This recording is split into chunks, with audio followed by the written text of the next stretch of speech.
We'll figure out his sound later. It's fine. Okay.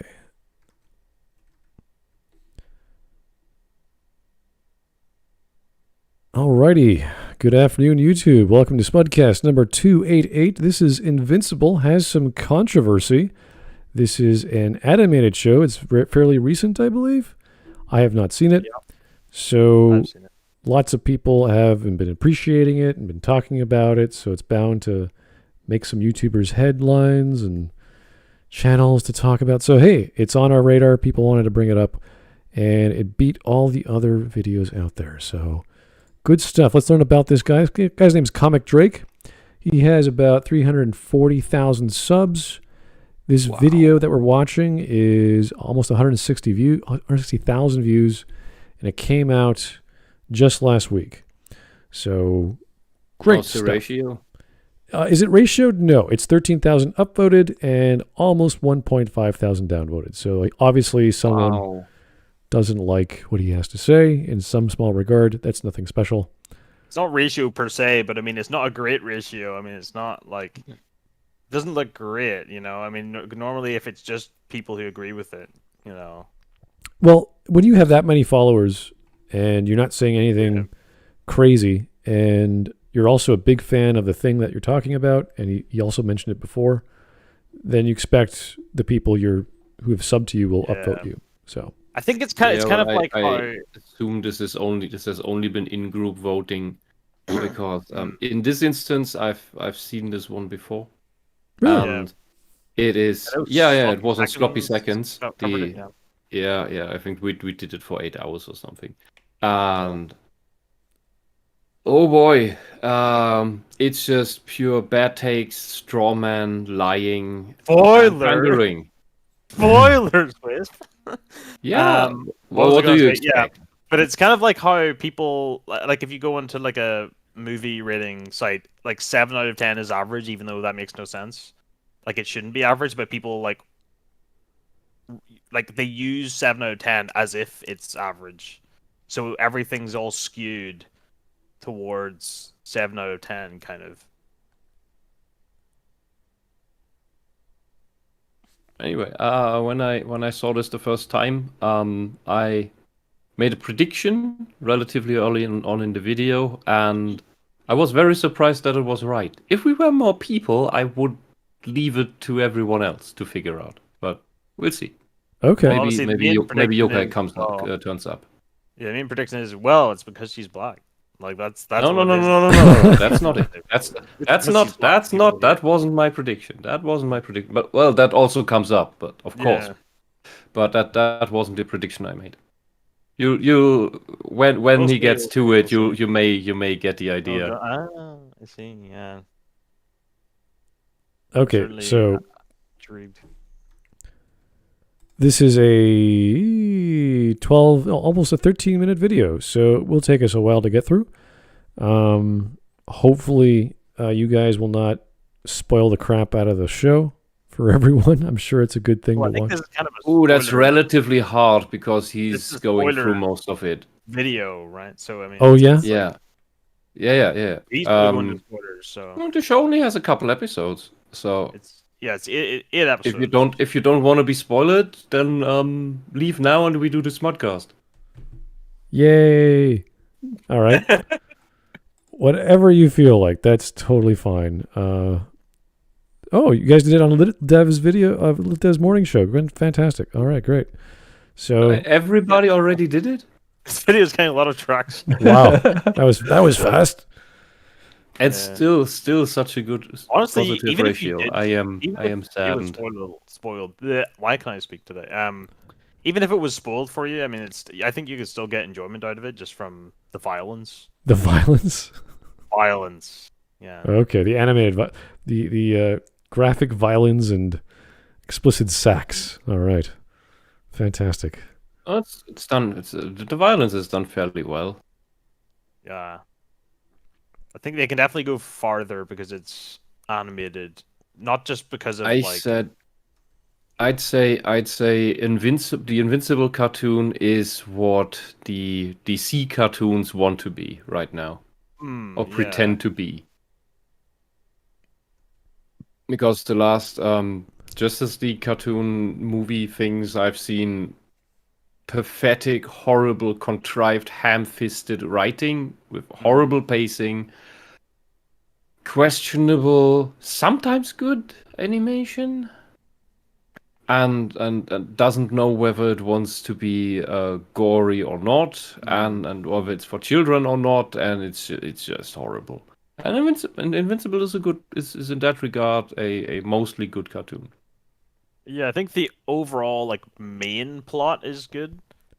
Like the main like central plot that it's all like everything else is sort of like almost side quests almost, or like sort of it counts to the main plot, but it's not like as important. But there are definitely some goofy shit in it. There's definitely some shit where it's like, that's kind of silly. But I'm just here for the violence. I'm just like, yep, got violence. All right. Sounds good to me. I mean, if that's what you're in for the show, and it gives you, great. Everything else is just secondary, I guess.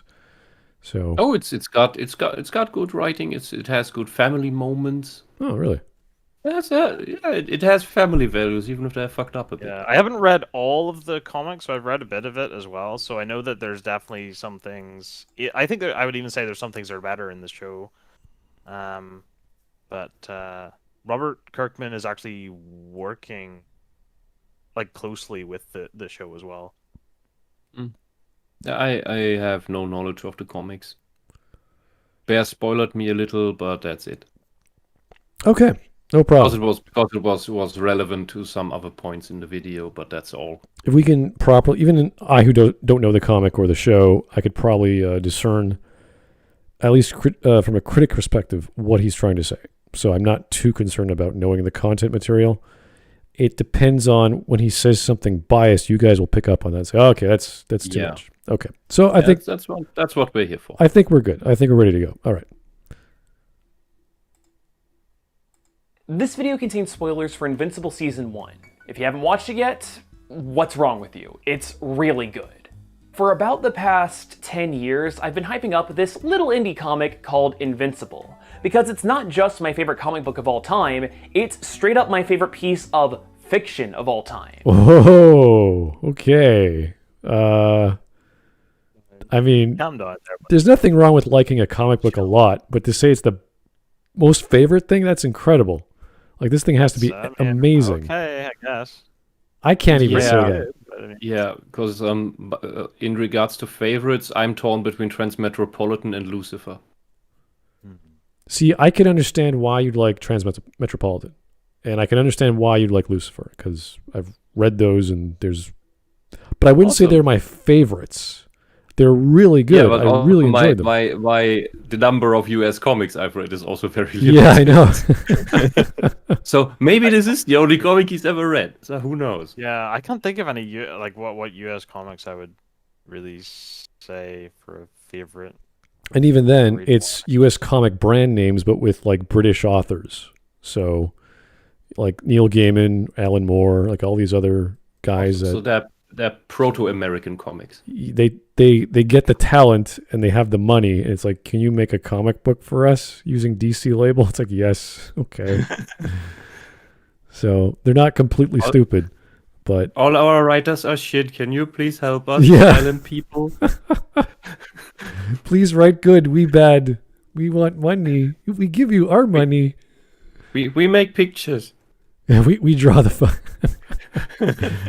We will get you your own artist too. We don't care.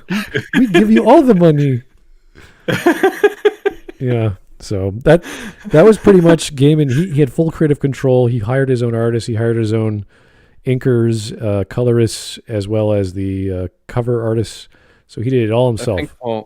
I think for the first Sandman issues, he drew some panels himself. But I'm not too sure about that anymore. The scripts are interesting. The way that everyone who does scripts for comic books, they always have their own method. And it's usually the standard script format, very similar to like a movie script. And they'll have little sketches on the side or entire panels after the fact, and they'll just send them a page and what do you think?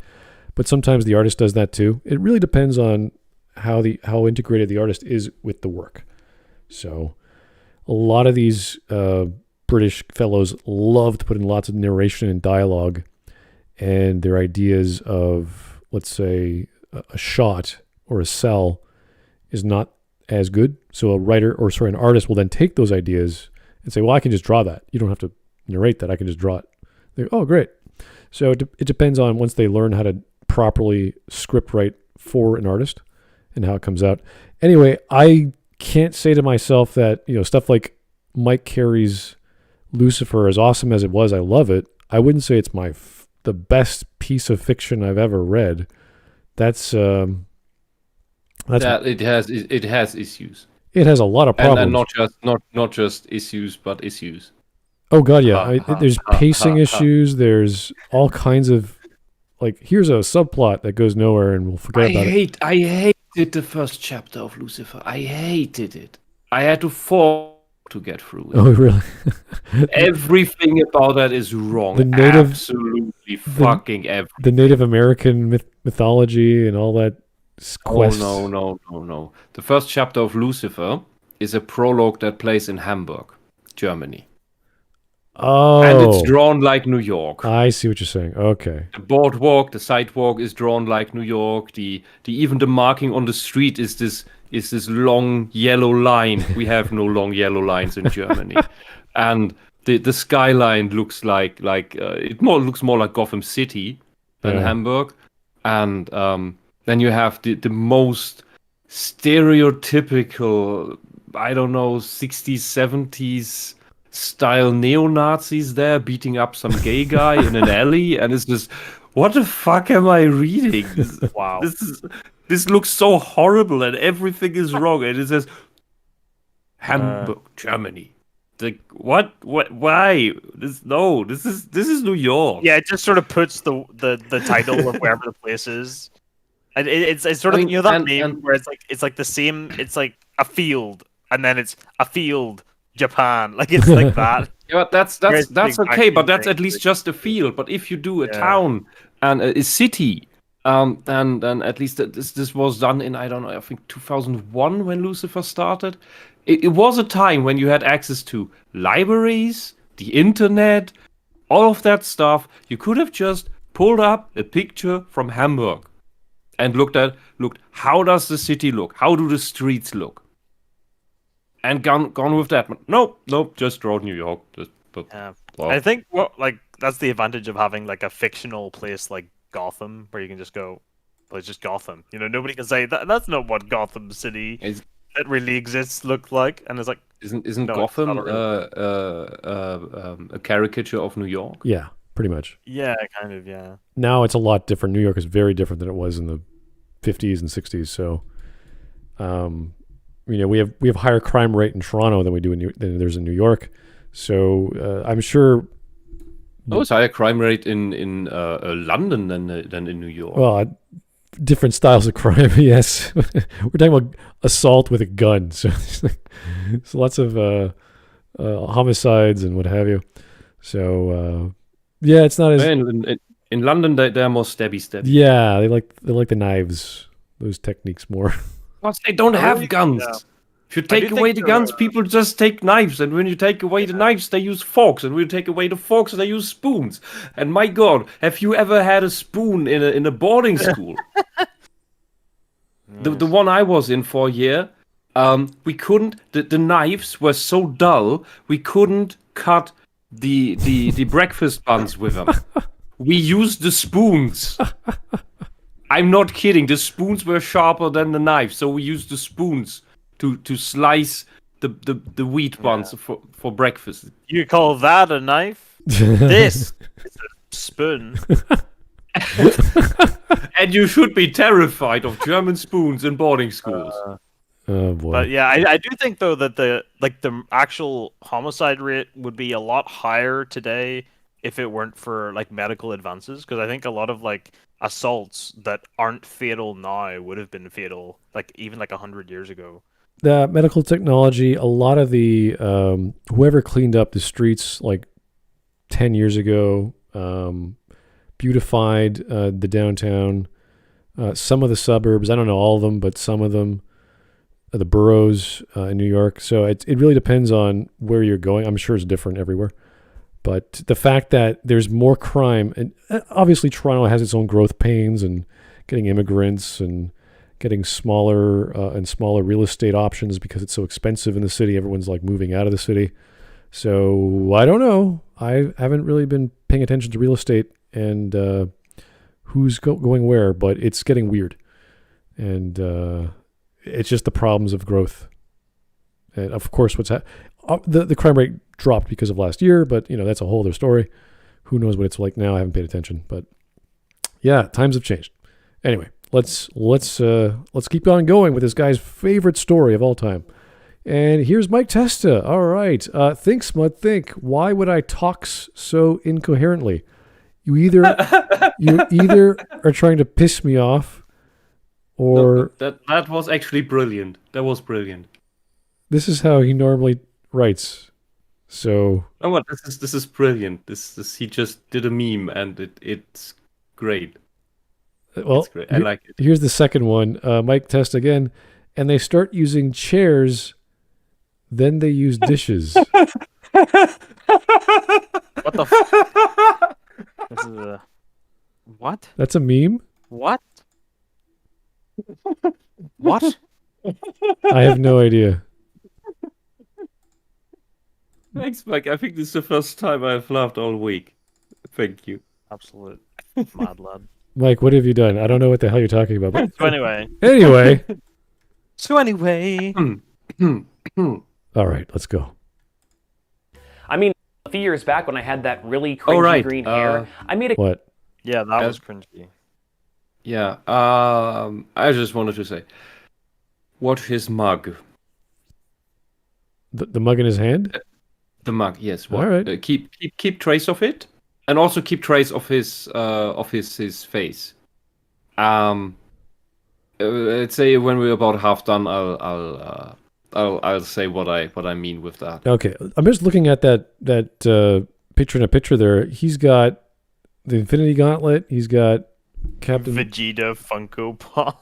He's got Thor's hammer. He's got Captain America's is that shield. America's shield. He's got DC's A very lantern. plastic-looking Green Lantern. Yeah. I don't know what chair and that is. Batman. It's like just get the biggest iconic objects, put them on display. Yeah. I am YouTuber. I like comics. Like, okay, we get it. Yeah, this is the I don't know. You probably have this in other countries as well. There's something in Germany that we call the how do I translate that? Präsenzbibliothek, the presence library, which is you have your giant if you have the old German living room is defined by a very, very large wardrobe that usually fits the TV in somewhere and has several cupboards, several drawers, and somewhere in that is some open compartment that has 3 to 5 books in it that are never being read. They just sit there to look like you have books. Usually behind it you find a bottle of alcohol. And we call that the library of presence, or the presence library. It's you can literally get like blank books and then just put covers on them. Like literally just buy covers. They're usually real books. And then usually something like The Never-Ending Story, or the I forgot the name, one of the big poetry compilations from the last century, or some big nonsense book or a Bible or some stuff, things like that. And there's 3 to 5 of them. They're real books, but no one ever touches them. And so they're just off to give this vibe of this is how your living room is supposed to look. And when people come by, they see a book. And this is essentially the same thing. This is presence merchandise. Look, I have stuff. Look, I am a nerd. Please, believe that I am a nerd. Believe me that I care about these things. It's just so specific. It's just like the only one that's a little slightly off is the Batman model, but everything else is like, yep, You got the. Well, I think the Vegeta Funko Pop is pretty random. Oh yeah. Okay. Well, it's all just major things. There's nothing really with personality, I would say. All right. Well, whatever. I think that's where you want to get at. Whatever his mind is associating objects with of interest, that's his thing. I don't care. It's just props. I don't mind it. Anyway. Yeah. The green here, though, he's right. That's pretty gross. Anyway. Comment about how there needed to be an Invincible movie or TV show. And Jesus, we have really come a long way on the channel since then. But anyway, if you're watching this video, also, did his eyes get worse because he's wearing That ass, bro. Look at that tight buttocks. Bro. Look at that is perfection right there. Damn. How many people are on this channel? 3 was it? 340,000. No, because he said how far we have come on this channel. Yeah, that's how one many of those is sort of how many is he? Oh, just multiple people, in the same mind. I have not done any homework on this guy. I haven't even perused his about page. I have no idea. Anyway. But look at that ass, though. Woo. Like, damn. Those are steel buns. Okay. I don't need to explain that Invincible did end up getting that animated series, and it's become one of the most popular shows of 2021. But much like a monkey's paw, getting your wish granted almost always comes with a horrible catch. And man, the catch for me pretty much getting my dream show was pretty bad. See, the Invincible animated series is fantastic, and in my opinion, it's one of the greatest comic book adaptations of all time, being equally great as the original comic. While the comic takes more time to flesh out the world building and side plots in a way that the show simply doesn't have time for, the animated series in turn elevates parts of the source material with great things like voice acting. A great example of this is the character of... That is, I think, a quite dumb thing to say. It is pretty silly. It's obvious it's going to have voice acting. So, like, what do you expect? It's going to have text on the screen? And Yeah, that is That's a pretty low bar for adaptations. Has voice acting. Yeah, the voice, they put a voice changer over this character that made him sound interesting. Like it's this synth overlay that goes in the wrong pitch at times, but very subtle, and sounds good. But I wouldn't call that in much of a. I wouldn't put it as important as he says it, because you can do the same visually, for which I think the most prominent example is the Sandman comic, where all of the Endless have different ways of speech bubbles. Like Sandman and Death, they speak in white on black. Delirium speaks in LSD, if you will. The speech bubbles are almost unreadable with changing fonts and going all over the place. Fate. I don't really remember. I think Fate spoke in some ancient script that looked like I don't know, really hard letters as if hewn in stone, things like that. So you can convey those things with speech bubbles, depending on how much speech bubbles effort can't you be put in. J.K. Simmons, So, That also can't be Jeffrey Combs.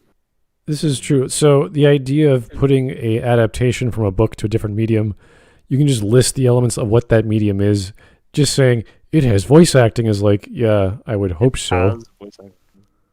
That's great. Yeah. Great thing to see. Voice acting. That's fantastic. Anyway. Machine Head. Auto-tuned voice adds a lot to his characterization and makes him a much more interesting and memorable character. It's just a sound effect, dude. It's nothing special. Yeah, I mean, it's just a cool. Yeah. What? Is it weird? Is it just me, or does sound design always come up when people are trying to, I don't know, like simp for a show or like a movie? You know what I mean? Like always sound design. Like Cinema Wins does this all the time, where he'll just be like, the sound design. You know what I mean? Like, It's a strange thing to say that you could have a modifier. Like, remember when Christian Bale started doing the Batman voice? You're like, okay, that's really stupid. So it's like, you don't have to go that far. And then we had Ben Affleck do the synthesizer Batman voice. You're like, that's arguably better, but I could just understand it more. It doesn't make it better. It's just clearer for me to understand what the hell's happening in a scene. So provided it makes sense that, oh yeah, he's lots of gadgets, it would make sense that Batman would have a synthesizer. Sure, why not? But it does it add to Batman's character? Not so much. I mean, very, very slightly, but it's nothing special. Now you can't tell who I am. Oh, I'm Batman. What? Can't hear you. Where are the other drugs going? Like, what? What? Drugs? Now you don't know I'm Bruce Wayne, despite my giant chin. he should have done a higher voice. That would have been funnier and harder. And it would have been like, I'm Batman. Tell me what I want to know. No, he's Batman. He should speak in ultrasound. Oh, God. Anyway, here's Mike Test again. The UK. Wait. The UK. Space. Its self will be banned for being a hazard. Like, Do you have a license for that kingdom? what are you talking about? To be fair, I mean, if you look at it on a map, it does look quite sharp and pointy. So Is Yeah, that it looks like it might stab Europe in the back. yeah, it's like we found this vile weapon in one of our churches. I think he's trying to say the UK itself, not it apostrophe S space self. Because I'm like, what the? Yeah, it probably was supposed to be itself. How do you make extra effort to spell a Autocorrect? word? No, autocorrect or gestures are all one motion. It's not like ITSELF. It's IT. Jump the keyboard, go to the apostrophe S space S. Like that doesn't. Come on. Mike. I never use autocorrect, but I've seen people produce very garbled nonsense with If that. Mike is using a phone, I can understand possibly, but if he's using a keyboard, oh boy, he's doing it unintentionally. Anyway, Tyler Preston, thanks for the donations. Here we go. If having You're starting to suspect malice. I don't think that's. I don't want to deduce Mike's modus. I don't care. I don't want to know. He just has a glove attached to the end of a long stick that he's using to type. I was thinking know? maybe he has one of those prototypes, prototype keyboards that are displayed like a projection, and you just randomly move your hand Like across. he's standing at the other end of the room with a really like long a stick, haptic keyboard. just typing on the keyboard. And it's just like trying to figure out what the hell he's doing, and it just makes up words for him, so he doesn't have to think about it. That could make more sense. I think no. He's like throwing pebbles at the keyboard from. I thought you meant these laser projection Yeah, keyboards. the haptic keyboards. Yeah, exactly. Yeah, that's not haptic. No. Haptic is touch. That Yeah, is- you The have normal to. keyboard has haptic feedback. These laser projections don't have haptic feedback. You're just touching the desk, which has the keyboard projected onto it. Yeah. There's no haptic feedback. All right. I mean, I've seen, that's what people have called it for me, so I don't know. There must be dumb people. I guess. All right. Here's Tyler Preston. If having voice actors in an animated show is amazing, then Drake would love Charge Man Ken. Oh no, not Charge Man Ken. No. It's so bad. Guys, do not watch Charge Man Ken. Do not. Well, you could watch Speed Racer, I guess. but- Unless. No, I shouldn't. There's a follow-up to Speed Racer? Unless. Well, it reminded me of Speed Racer, the style of animation. Yeah, it's very similar, Okay. like style of like look to things Yeah. of the character designs. But then it starts Then the quote unquote animation starts. It's so weird. It's not something you would go, yeah, this is good. This is a good show. Like, no. Yes, the deep themes of Charge Man. Charge Man again. Oh boy. Okay, tall person. Hey, hoy! I can't watch live, but am looking forward to watching in full later. Have a nice day. Well, thank you, tall person. Okay, here's two more from Mike Testa. The UK IT space self, and the IT is in caps. Why? What? Wow. Mike, you're not helping. How? It's not helping anyone. Anyway, UK IT so what? yeah, I don't know. That don't even ask. One more from Mike, and then we're gonna keep going. What phone? Question mark! Exclamation mark! Pay no attention to that detail. Okay. That's good. Also, No, he's literally playing beer pong with the keyboard to get each letter. Oh, that's why it takes so long for him to make a super chat. Oh, Yeah, he's got like a ball and he like bounces it to hit the right letter. And like Yagami, you say that modern have automatic typing and autocorrect. I think that is making people dumb and incompetent at typing. Well, when you're using a one-button smartphone, it's faster. The problem is, what is a one-button smartphone? A smartphone is one button. It's one giant touchscreen. So there's but what? They usually can take two inputs. Oh yeah, no. I mean, I'm aware that you can do gestures and what have you. That's the whole point of using gestures on your phone for typing. The problem with those gestures that I do it all the time is they don't have bigger words, or if you go too quickly, or if you're slightly off, it thinks it's some other smaller word, and you're like interplanetary. And it gives you like pasta. And you're like, what the? How did you get from a 13-letter word to a 5-letter? I don't know. Like, this happens a lot. Yeah, that's I hate these functions. I turn them off and just type normally. I get a Dvorak keyboard, and that is especially good for smartphones because it doesn't mess with your with how you learn the standard computer keyboard. And the good thing about the Dvorak keyboard on a smartphone is that it's mainly just left thumb, right thumb, left thumb, right thumb, left thumb, right thumb, all the time, and you don't even notice how fast you are. It's just normal speed typing, and you're just as fast as these people who make this gesture bullshit and then have to correct the stupid words it shows. And no, you're just left thumb, right thumb, left thumb, right thumb at high speed. Get a Dvorak keyboard for your smartphone. Try it out. The Dvorak, I actually tested it on my actual keyboard years ago to see how fast it would be. It does take some time to get used to, though. Yeah, but and if you do that on your normal keyboard, then you can have trouble for a time with mixing up the keyboards you've learned. But when you have it just on your smartphone, it doesn't mess with the mapping that you have in your mind on your normal keyboard, because, important word, the haptics are different, the motions are different. So you don't notice that you have a different type of keyboard on your smartphone than on your PC. Well, there's an experiment if you guys want to try to speed up your typing speed on your phone. Get a Dvorak and have fun. All right, let's get back. Oh, no, there's more Mike Testa super chats. Just one. Okay, good. I'll get you, Smud. Next time. All right, that was a sentence. Good stuff, Mike. It's almost a steak. Yeah. Anyway, back to the video.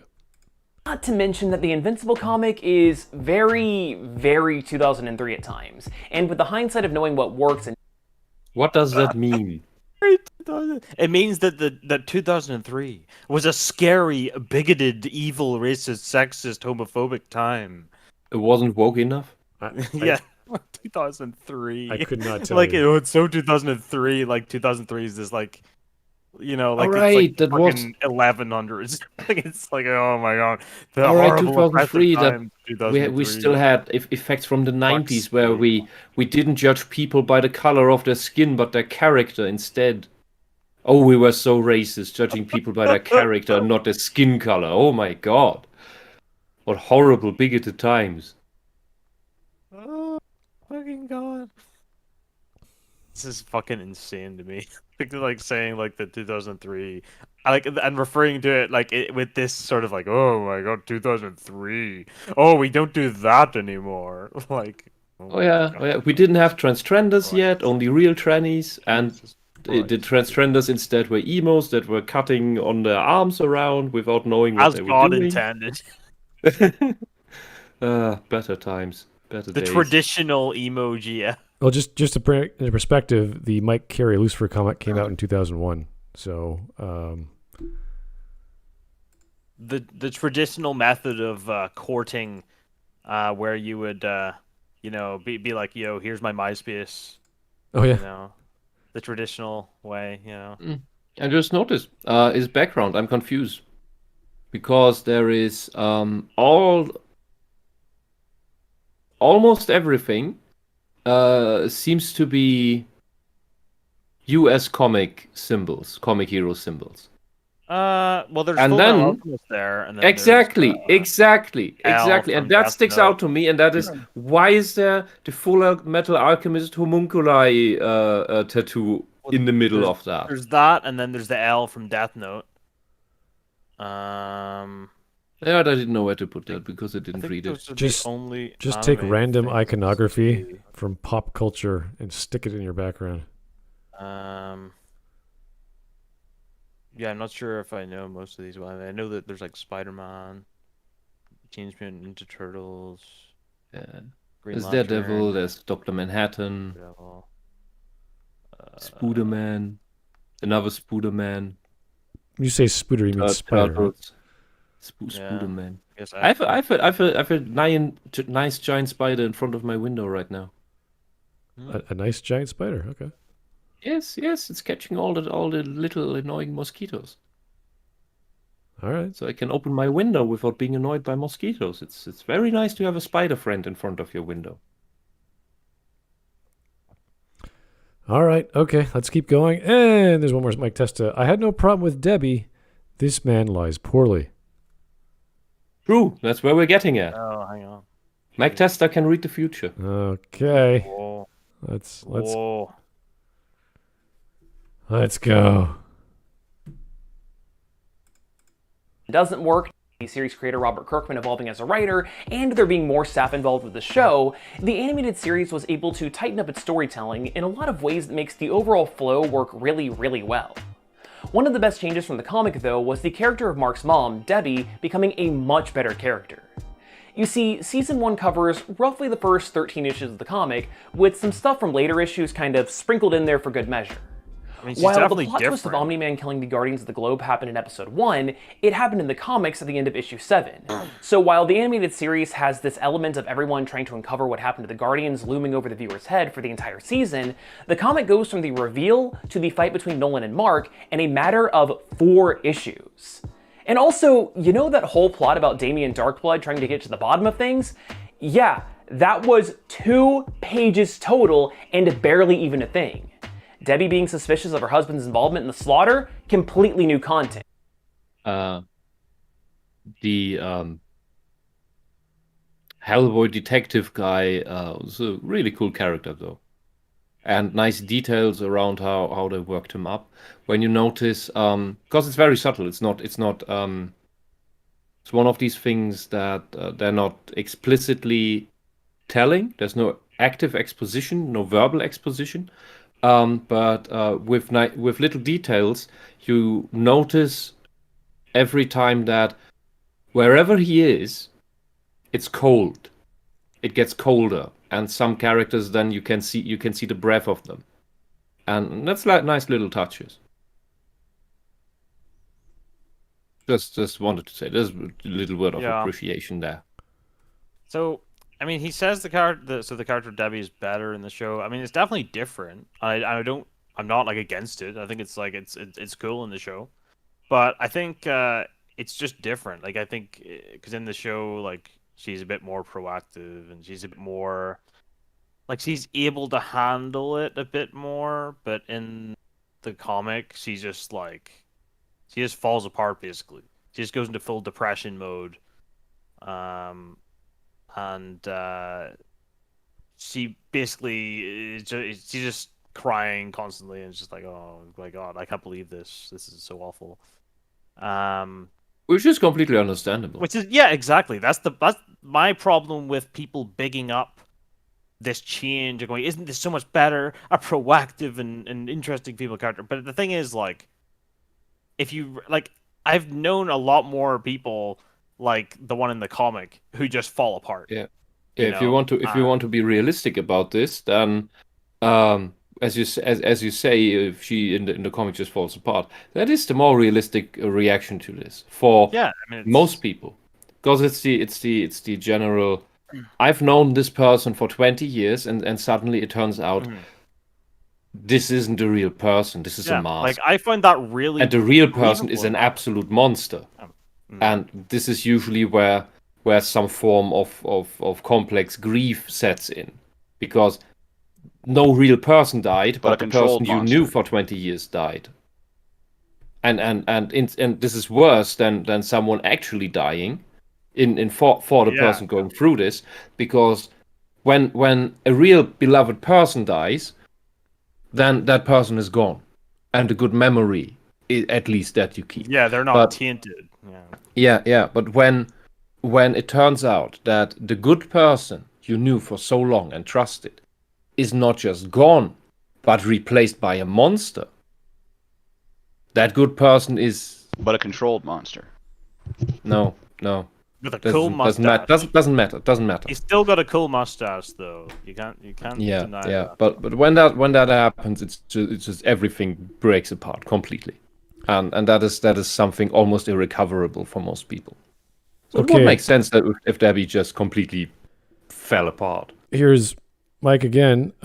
Black Spooderman, Woman Spooderman, and Spooderman. What are we? We're mixing.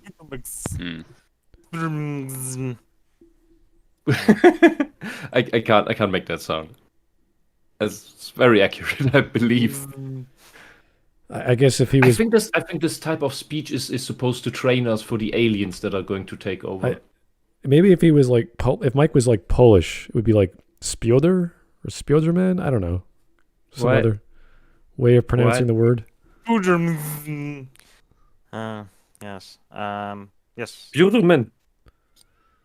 Yes. Anyway, thanks, Mike, for that wonderful super chat. Okay. I think this subplot was very much needed, and it adds a lot to the character of Debbie Grayson. Such as? She has an actual character arc for the first time, instead of just Such being as? the typical mom character like she was in the early issues of the comic. Tell us. In addition to that, Twitter user ArcBlog... Okay, guys, you have... Okay, this guy has to tell us stuff. You can't just say... I'm sorry, I keep having lag in the video for some reason. I'm confused whether... I never know whether it's stopping or just low or just buffering. Well, he's saying she gets a character arc. It's like, which one? Tell us. What happens? What does she grow into? Tell us. So, what actually happens? So, I guess she learns about Mark, or well, no, not Mark. Fucking. Hold on, guys. Nolan, right?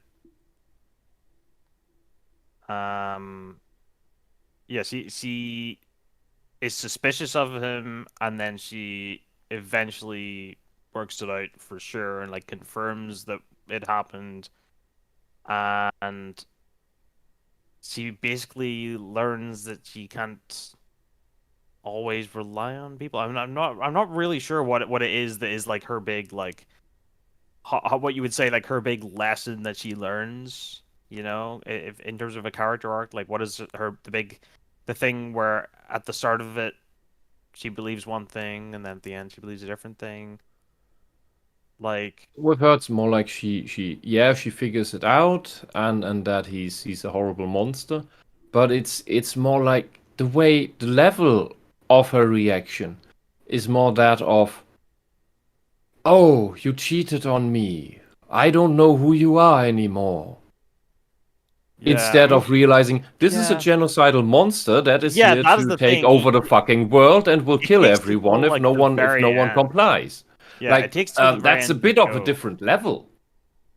Yeah, it takes till the very, very end of the season for her to really admit that to herself. That no, he's like, there's no redeeming here. There's no like, oh no, he must have had a reason, and that's the whole bargaining stage, you know, Yeah, of grief. You know, the whole from when she sort of figures it out, it's all sort of bargaining of no, there must be some reason.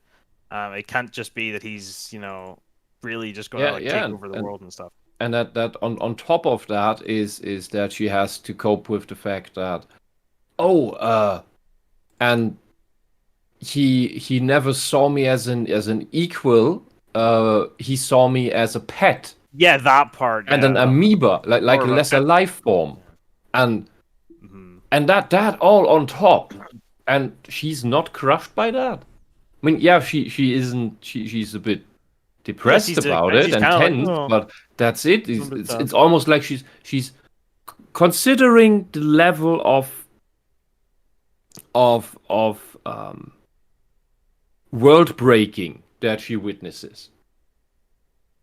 She should be devastated. Yeah, I think that's the thing. Like, he's implying that there's something wrong about the way it was done in the comics, and I just don't agree at all. I think the way it was done in the comics makes complete sense, and taking it out, I think you're missing something by not having a character that is as devastated as that. I think by taking that out in the show, you are missing sort of a more human element to all of these sort of super heroic characters, and having her just be just another character that has this sort of, like, she's not superpowered, but she is turned into, in the show, a sort of heroic character in terms of her attitude and her ability to just take all of this basically in her stride, and it just sort of takes away from what her place was in the comic.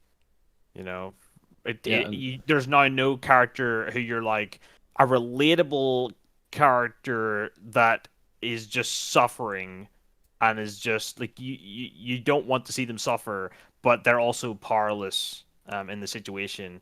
And by empowering her, it takes away a bit from almost the message, or almost like even the reality of it all. Like, I think it takes away a bit by sort of giving her too much agency. It's not like we need another female character with agency in the story, because it's like we have female characters that fit that role. You know, we already have female characters in the story that have agency. And you know, it's rather that you will notice that the cartoon, I can't think of a female character that does not have agency regardless of situation. Right, and that doesn't really make sense. Like, there's sometimes where it like the character, some people even in real life don't really have that much agency, whether that's their own psychology or just literal, like, physical circumstances. You know, and the fact that there's no representation of the truly helpless character, I think, is a loss, I think, for the show. Yeah, the only helpless characters are NPCs that are turned into who gives a fuck? I mean, there's the fucking old lady in that one episode, but who the fuck is she? I mean, it's just sort of she's still basically a nameless NPC. They just spend more time. But I think if Amber was more likable and less of a cunt, like, she could have maybe had a bit more of that role, but she's just so fucking unlikable. Yeah, we'll get to that. But All right. Generally, I just want to say that the way you describe Debbie from the comic, I think the comic version makes more sense. Here is Mike Testa yet again, and he's just given me a third super. Okay, let's get these off the screen. And don't forget Cripple Spooperman? Spooper. Oh no! Gotta have cripple Spooderman. Spooperman. Yeah. I've not watched the Spooder Wars. This is. Yes. Anyway, I don't know all the memes from there. Let's not dwell on that. Let's keep going. It's weird. I know he lies because I watched Bear's stream. Duh. All right. And you've seen me rage. All right, we're good. Yeah, this is the chilled out Wisp version of the video. Yes. I feel like every Mike Testa fucking super chat is just like, he is speaking the language of the god. There we go. Welcome back.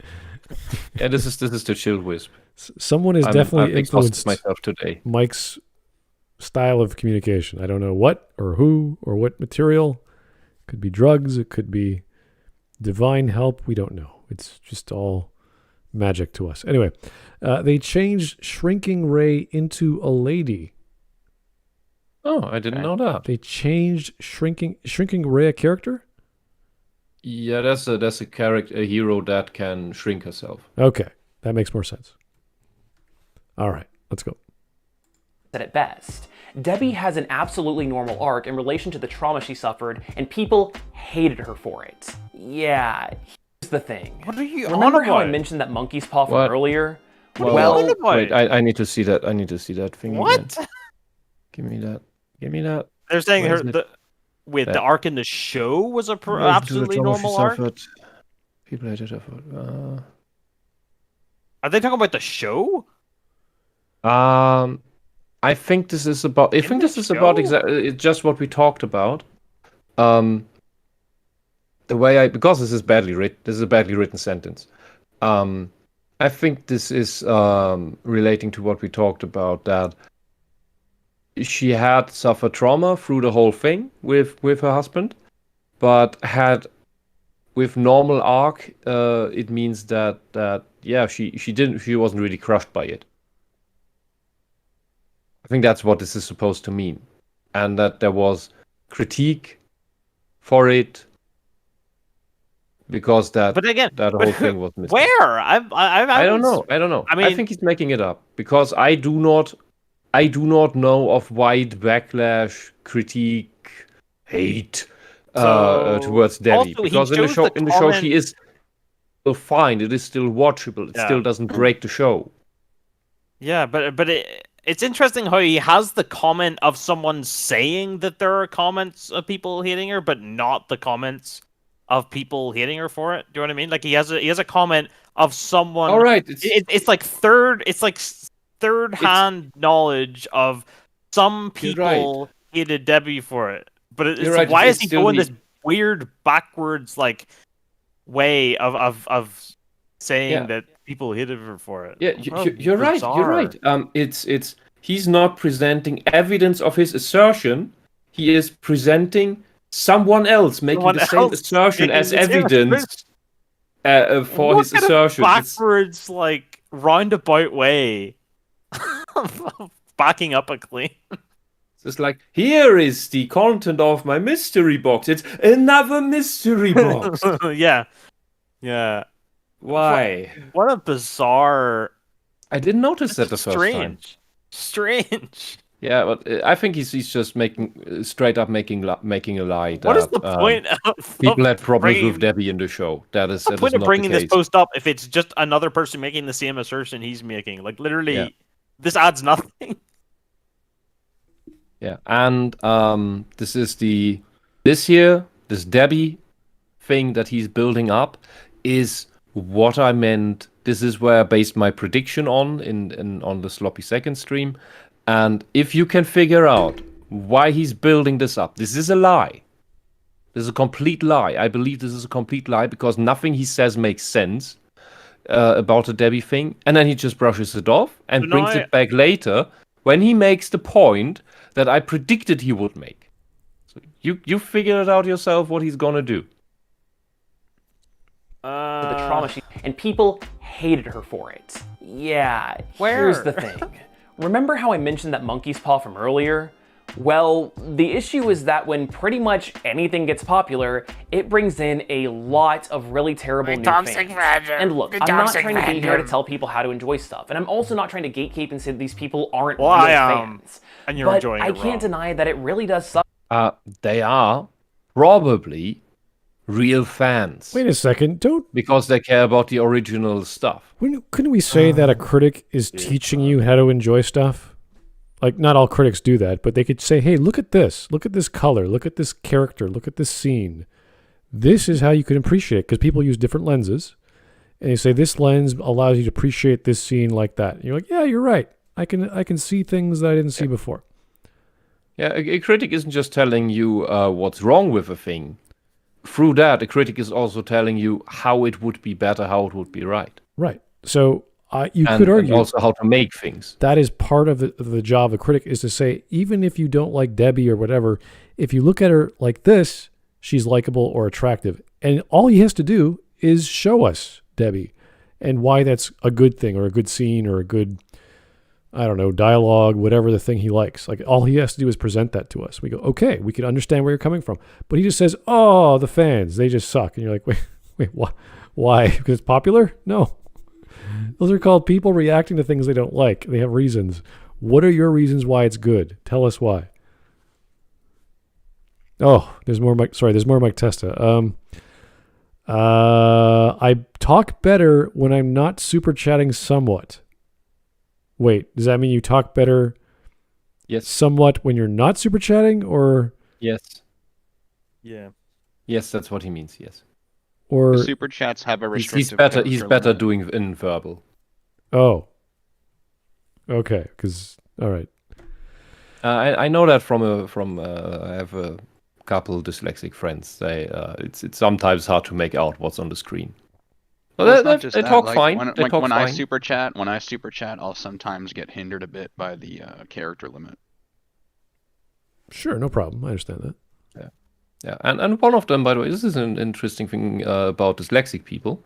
They're all really good at math, and one of them, he's studying, what is it, high frequency electronics, and he once explained to us some stuff on the whiteboard on how he does certain things, how you get to certain solutions, and to calculate how to make a circuit board and what where, and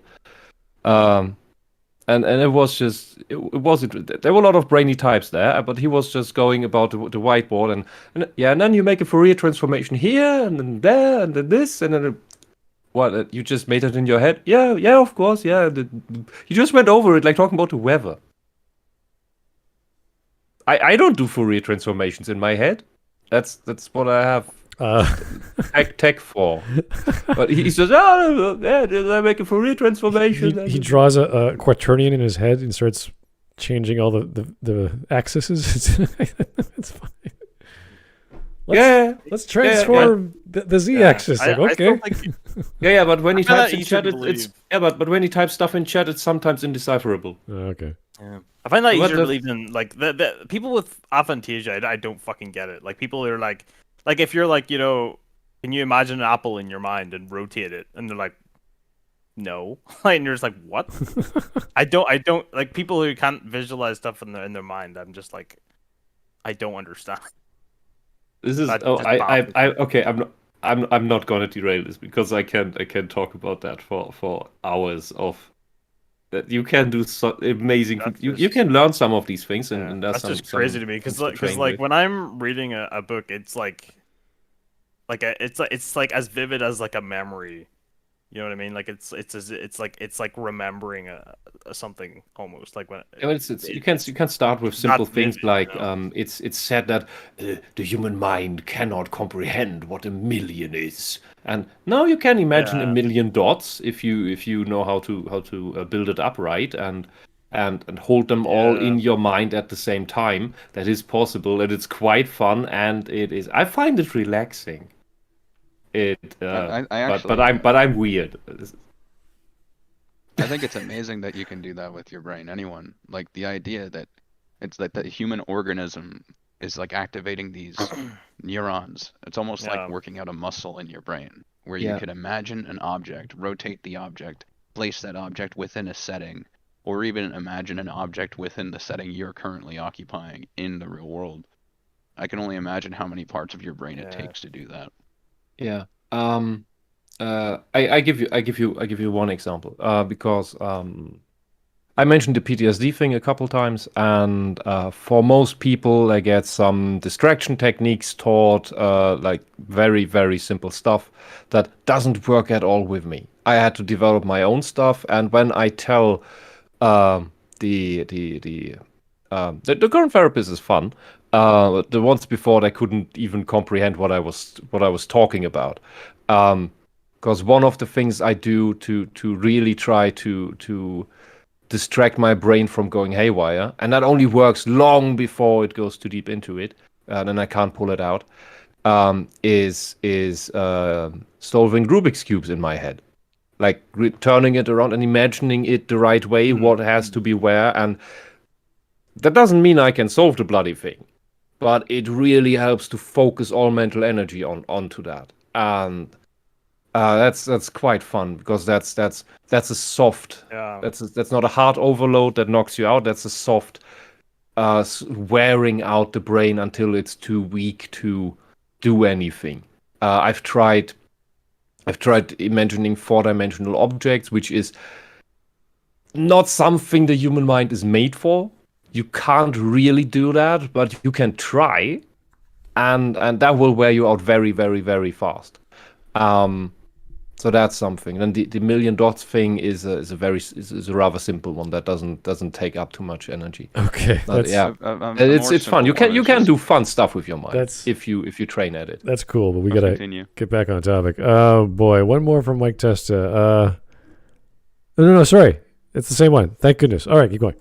That a series only written as Invincible is frequently reduced down to, wow, cool bloody superhero stuff, and can Omni-Man beat Goku? That stuff Well, okay, first of all, no. Omni-Man can't beat Goku, let's be real here. But second of all, what, like... Why are you offended by that? Why does everything have to be fucking deep, man? Why does everything have to be fucking this big, deep, like, moral lesson? You know, what's wrong with it just being cool, bloody superheroes? Why can't fans talk about whatever they want in Like- social media? You're not enjoying it deeply enough. You're not enjoying it on this deep level. Like, bro, just calm down. Just calm down. You know, it is cool, cool bloody superhero stuff. You know, that's all it needs to Yeah. be. Yeah, and we don't need the talk about would Goku who would win, Goku or Omni-Man. This is pointless. But it is Goku though. Let's be real. Yeah, of course it's Goku. is annoying, sure, but surface level nonsense is common and exactly just that, annoying. Where the vile stuff from the new fandom is being directed is at Debbie Grayson and Mark's girlfriend, Amber. I haven't So seen let's get anything the at Amber Debbie. stuff. The Oh, new no. fandom? Wait. You say the new fandom? Yeah, the people who came in. So from you TV say the show. people who read the comics with the original characters take no issue with the changes at all. It's only the people who see the changed characters without knowing they were changed in the cartoon. That's your point? That's a massive straw man you can take to Burning Man. I'm just like, but it's weird. Like, so now Sloppy Saxons have done it. Fucking LitDev has done it. We're doing it. And at no point has anyone ever said, "I just fucking hate Debbie." like, No, like, yeah, so no that's more. three of like who else is he talking about? What other has is there any has other EFAP fucking done this videos? yet? I don't think EFAP's done it, but I imagine they probably will because it seems to be the latest hot topic in this sort of Yeah, but vaguely. I blissfully also doubt community. they will. I also doubt they will criticize Debbie for what he's alleging. No, I Asserting, I don't think they'll have any problem with Debbie. Alleging? Really, assuming. if EFAP does it, I don't. I can't imagine Conjuring? they'd have much of a problem. Huh. Yeah. But Debbie is fine. Even if she was changed, she's still fine. okay. In I'd terms say of, she like, could be better, but literally making she's sense, okay. In terms of like, you can watch it and be like, yeah, I guess that makes sense. Like, you know, like it doesn't like it's not like universe breaking or anything, but Yeah. But Amber? Oh. Amber just Oh. the thing is with Amber, some people are kind of like that. Like she comes across as like very manipulative and very like I would hesitate to guess she's like an borderline absolute- personality disorder type thing. I wouldn't go borderline with her, but she's she's just no, very she's- but manipulative, you know. she is a self-righteous narcissist. You know, just very like, oh, it's your fault. Everything's your fault. It's your Nothing's ever fault. my You fault. have to do everything as I expect you to without telling you. You have to fulfill my fantasy to the detail I want to. And if you don't, I'm going to punish you. And yeah, and of course everything is your fault. And you have to He put never me apologized first to him for before everything, including the fate of the Including fucking the world. planet. I If you am don't your come to greater my, good. if you, yeah, she's basically on Yeah. on the level of delusion of if you don't come to our date because you have to save the planet that would otherwise blow up. Yeah. If you don't, then you are the bad guy. This was really important to me. Like, fuck off. But and think that through what I just said. I think Because what annoys me as that is well- her disposition. What annoys me as well is that Mark simps for her as well. Like he doesn't like ever just go, what the fuck? why are you being such a bitch? Like, he doesn't, like, confront her about it. He's never like, what the fuck, bitch? Like, Yeah, he's and just so honestly- polite about it for no fucking reason. And honestly, Yeah, it just seems like anyone else in that position would just be like, excuse me, what the fuck? Yeah, and Don't honestly, ever talk there to me is again. there is no chemistry between the two, and No. Mark does not even come across as if he loves or cares for loves her or cares about her. No. It's Yeah. just it's just as if he's written to, oh, I have Yeah. to do the girlfriend like, thing yeah, now. yeah, like, he has Here to is care my about it. script. But then when they're actually together, there's nothing really there. Like, but he just, it's like, it sort of happened upon him. Like, it's sort of the relationship happened to him, and he's just like there. Like, Yeah, she is- it sort of Amber thrust is upon him. essentially the Mary Sue side character, to whom reality bends and the hero bends. You know, what's crazy as well, like, she basically initiates the relationship, and then it's his fault, like, it's his job to, like, make everything happen, sort of. Like, very just, like, she's just so fucking annoying. And no, everyone takes her side as well. Like, even the Yeah. what do you call it, the gay best friend, is like, yeah, you were kind of a bad boyfriend as well. I'm like, bro, what the fuck? Why are you taking her side? She's being Yeah, a and cunt right this now. girl Are you has done- serious? Yeah, and this girl has done nothing for this relationship. Like- nothing. Yeah, like, I wouldn't mind it if other Zero. characters didn't take her side. Like, I wouldn't mind it if you know, if there weren't characters like that guy saying, you know, well, you kind of were a bad boyfriend. Like, if the other characters acknowledged that she was being a bitch, then it would be more bearable for her to be in the show. It'd be a bit more like, well, at least the characters acknowledge that she's being really unreasonable. But that you don't even get that. Yeah, and she looks always angry. She Yeah. always has an angry face on. There's I think only 2 frames where she doesn't, and that's where she's essentially crying about not having her dream fantasy fulfilled, but essentially still being angry at Mark. And aside from that, I think the worst thing is that she kept complaining about Mark being late for her dates, and even was about to call off the relationship because of it. While, as it later turns out, when Mark finally reveals his secret identity to her, she says, yeah, she knew about that for weeks. So she had already figured it out, but still held it to him that he wasn't on dates while she was saving people, Yeah. the city, the planet, and Well, even when he her was life, dating her, her like, even when he- life, and her friends in front of her. She already knew. But she complained to Mark that he had run away because he was changing into a superhero thingy. Yeah, but what gets me is that she's annoyed that he didn't tell her about his identity, and it's like, bro, he barely he fucking just knows you. did. You've known Yeah. him for like fucking like a matter of months, and you're acting like how much, like, this is just so unreasonable. Yeah, and what she so doesn't unreasonable. get is the superhero identity, even in a world that is full of superheroes, is still an important thing to keep secret. But also, isn't he Because- basically witness protection since after the house blows up? Like, isn't he basically like? Yeah, but isn't that's it the almost thing. illegal for him to even Yeah, say? but look, that's the thing. That's why the superhero identity is a secret, or rather, your private identity has to be a secret. For one, it is to protect yourself, and you cannot just gossip this around because you never know how fast it travels. Even with your current relationship that you just started 3 days ago,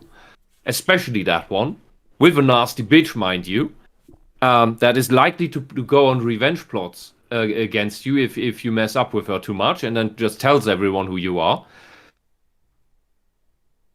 The real problem with superhero identities is that you have to keep it secret because you have a family and you have friends.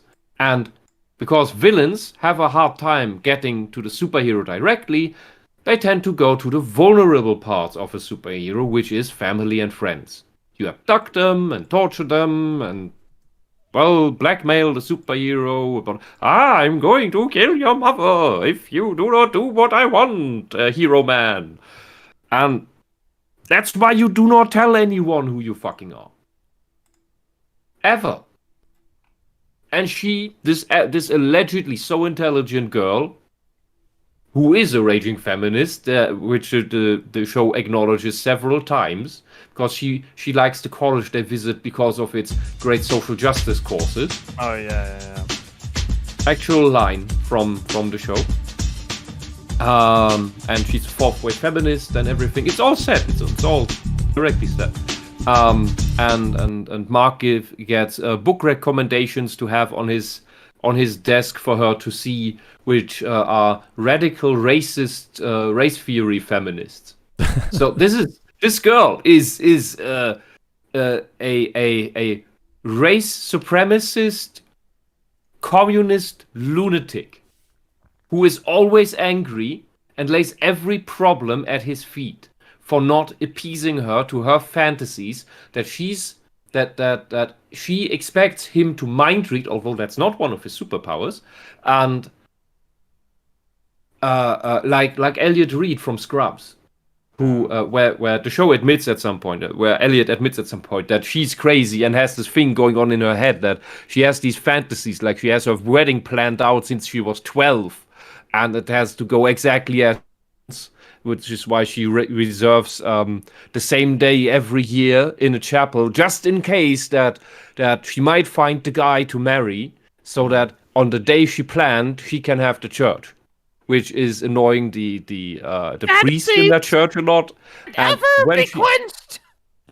when she finally has her wedding, she hands everyone scripts on how to act. So that's Elliot. She's playing out the fantasy. She's open with it, with this super control freak bullshit. Amber is the standard crazy narcissistic girlfriend that expects you to know exactly what she wants to happen, and then complains that it doesn't, and that's your fault. This woman is crazy. She's angry. She's vengeful. She's spiteful. She's manipulative. She is just plain nasty. I am short of saying she's evil. She would make a good villain. But the fact that the fucking the friend doesn't even, like, he doesn't even say, like, you know, maybe you should just leave this girl. Like, maybe you shouldn't, like, maybe you should just end this relationship with Amber and just not look back. You know, like, he's not supportive at all. You know, and that pisses me off as well. You know, it's just like he doesn't, like, basically tell Mark, you know what, this is kind of a toxic relationship you have with Amber. She's really, like, making it quite shitty for you. Maybe you should just leave. But he doesn't do that. You know, he basically takes her aside, and it's like, what the fuck? Excuse me, sir. Oh yeah. One of the books is by what was the name? Ta-Nehisi Coates. Which is I don't remember whether man or woman, who made Jordan Peterson into Red Skull. That's one of the authors that Amber likes. That's I would guess that is a bit removed from the comic. All right. Well, let's try to keep going here. Got a few super chats to go through first. Mike Testa, of course. What's wrong with Nolan fighting Space Gorilla Man? Nothing? I don't know. Does anyone know who Nolan is? That's Omni-Man. Okay. Space Gorilla Man is, well, the only Nolan I know is Graham Nolan. All right. Well, that's fine. I just kind of curious where that was coming from, Mike. Here's. No, I'm just as confused as you were. Oh, don't worry. It's Mike. It's totally normal. Lancelot 652. Amber was also ready to jump the bones of the first pretty guy she meet, not but a few minutes after their big fight. This is true. That is true, yes. And that only didn't happen because that guy said within the 2 minutes that he was waiting for his girlfriend to also come to the university that she's visiting. Yeah, and she was all disappointed. Oh. It was like, oh yeah, oh no, so sad. So that the interesting thing there is that, for one, that was not an actual threat to the relationship between Mark and Amber. However, it gives us more insight into what bad of a character Amber is. Here's another from Mike Testa, and he's capitalizing certain letters of the super chat, and it's Amber is a see you next time. Everyone Yes. agrees to it. True indeed. I am not familiar with that term. You have to read the super chat to Cunt. understand the capitalized. Because it's cunt, because it's C-U-N. Oh, It's cunt, right? I thought it was some British idiom or something. That's pretty much the same thing, yeah. They use that one a lot. And here's a donation from Tyler Preston. I just realized that they turned Amber into the angry black woman stereotype. That's a big oops. I'm surprised that the woke She wasn't even crowd black in the, in the comics. yeah, that's haven't raised any fuss over it. I know, this is Yeah. kind of strange. In the Yeah. comics, she was basically almost exactly Gwen Stacy, like pretty much. the Oh, exact really? same role, basically, like the first girlfriend type character. So they're like- playing around with Spider-Man, you're saying? Blonde, popular girl type character that goes out with the main hero. All right. And they turned her into unbearable, angry black bitch. Okay, let's keep going here. First. Much like Debbie, Amber's role in Invincible was completely reworked from the ground up. Obviously, the elephant in the room is that her race was changed in the animated series, which frankly isn't a huge deal because her ethnicity Is it not? isn't a major character point in either series. Not when she is. Not when she Brings the it up. stuff she reads is all about race supremacy of black people. I think that is a relevant thing, somewhat somehow. And the thing is, what fans like is an authentic representation of the original work. You can improve on that. That's usually what people like as well. When you have some weirdisms in it, and then you kind of flatten them out or something, or replace them with something better. You can do that. Like, I don't think anyone would have complained much if Lucas had replaced the Midichlorians with something else later on, even if it would have been contradictory. But when you do this adaptation and you change a character's race in a fictional thing that does not have actors, where you just find this random actor in your casting, that you think, okay, you are here rehearsing for some other character, but you give off this perfect vibe for that character over there. Although you are not the same race and you don't look alike, but you pull off the exact atmosphere that character conveys. So we're gonna take the risk and do that. And when it's done like that, it usually works out. Then it's usually accepted. I mean, Oh, I guess, what- the main example would be Nick Fury, right? Yes. I think that's Like, the a good biggest example. and most popular example of doing that.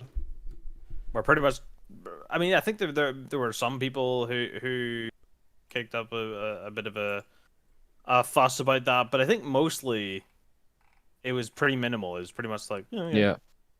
fair enough. Yeah, and but when you have a non-live action medium like a comic and adapt it into another non-live action medium like a cartoon, and you do a race swap of a character, then you better have a good reason for it. Because otherwise, you just raise questions. Why are you doing it? Why? For more diversity. What? You mean for tokenism? You mean for purse puppies? Like, it just Or what? seems You mean for race seems- fetishism or what? It seems a Because little there's bit nothing, weird. there's no substance here. Seems a little bit weird to me, like the kind of character that I keep thinking of Gwen Stacy, Amber. The kind of character that Amber is supposed to be, like basically like a Gwen Stacy type.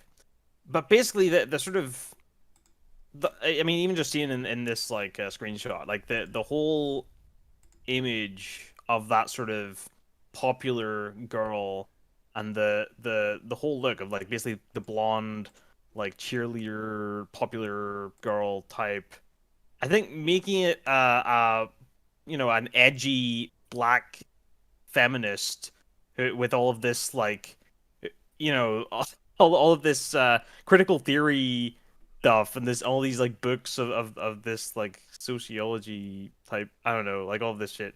It's there's not even a hint of the original character left. Even if all they did was change the character to like basically the same character in the show, but white, right? It would still be a huge departure from the original character in the comics, and it would still not have the same role at all as the character in the comics. Do you know what I mean? Like, even if they didn't change the race, the character is still way different from the comics, you know? And I would say not in a good way, you know? Yeah. Okay, here's my test on that topic, believe it or not. They basically erased the OG Amber from existence. Was she really that different than the comic? Like in the comics, I mean, like I said, it's basically almost it's pretty much exactly like Gwen Stacy. It's pretty much the exact like almost one for one like, sort of, yeah, very different. Like sort of in the comics, sort of popular girl, not into all of this like shit that not into all of this feminist shit. You know, I mean, okay. But more direct question: what is her personality like? Yeah, I mean, she's just. I wouldn't say she has a whole load of personality, but she's just sort of a sweet, kind of. Yeah, that's what I mean. Character, you know, right? That's She's not aggressive. She's not like combative and sort of mean like the character in the show is, you know. Here's another Mike Yeah, Testa super that's chat. They already erased the original Nick Fury. Wait. And in the more modern in the comics since the MCU, they adapted the looks of all the heroes to the actors. Yeah. But it's also like a thing where it's like it's only one way. So as soon as a character is portrayed as black once, they're now black like permanently. It never and any changes attempt back. to change back is like, oh, how dare you? How dare you try to change it that way? It can only go one way. You know, we can only change characters one way. You know. Yeah, and the final destination is always black female.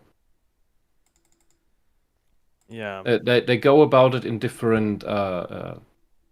So some characters first go female, some first go black, sometimes with a diversion to Asian, but they always end up as black and female. Yeah, that's what you got with Iron Man, right? You know, the Iron. Yeah, they went straight to black and female, black, female, and young. Yeah. All right, let's keep going. But on top, Amber really didn't have all that much to do in the original comics. I mean, hell, she barely had any lines in the original 13 issues that Season 1 is based on, and the stuff that she was in after that was honestly pretty boring. She didn't have any personality traits of her own, and just existed to create melodrama and conflict, with Mark constantly ditching her to be a superhero. It's not really to a create boy melodrama and conflict. Yeah, that is what Cartoon Amber does. Yes, but she's doing it deliberately, not because but it's like not because like she's hurt because she feels abandoned and lost, but because she doesn't, because she feels narcissistically slighted. She feels narcissistically insulted. Yeah, but it's drama not like in a there's so much drama in this story, but like in I have this one friend and she just causes all this drama, kind of drama. Do you know what I mean? Like it's like, oh no, not that person. He always causes drama. You know what I mean? It's that type of drama. It's not like, oh wow, this show has so much drama, kind of drama where you're like excited about it.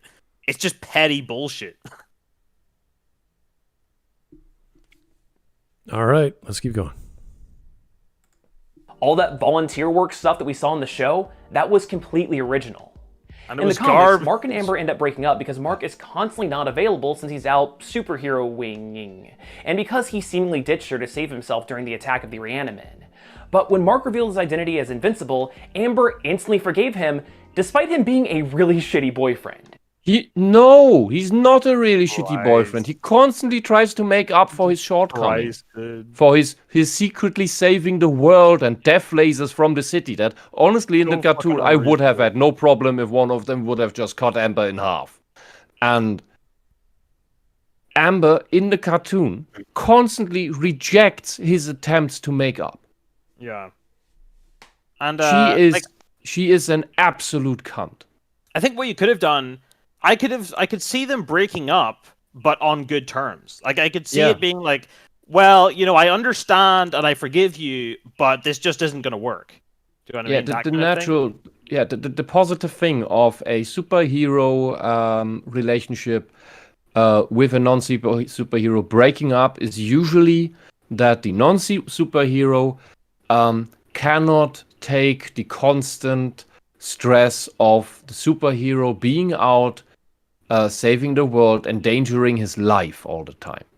And what essentially Amber is complaining about in the cartoon is that her boyfriend has immense responsibility and a 24/7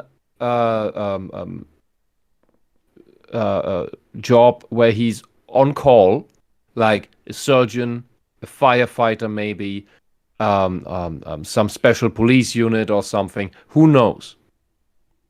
Or a top-tier lawyer.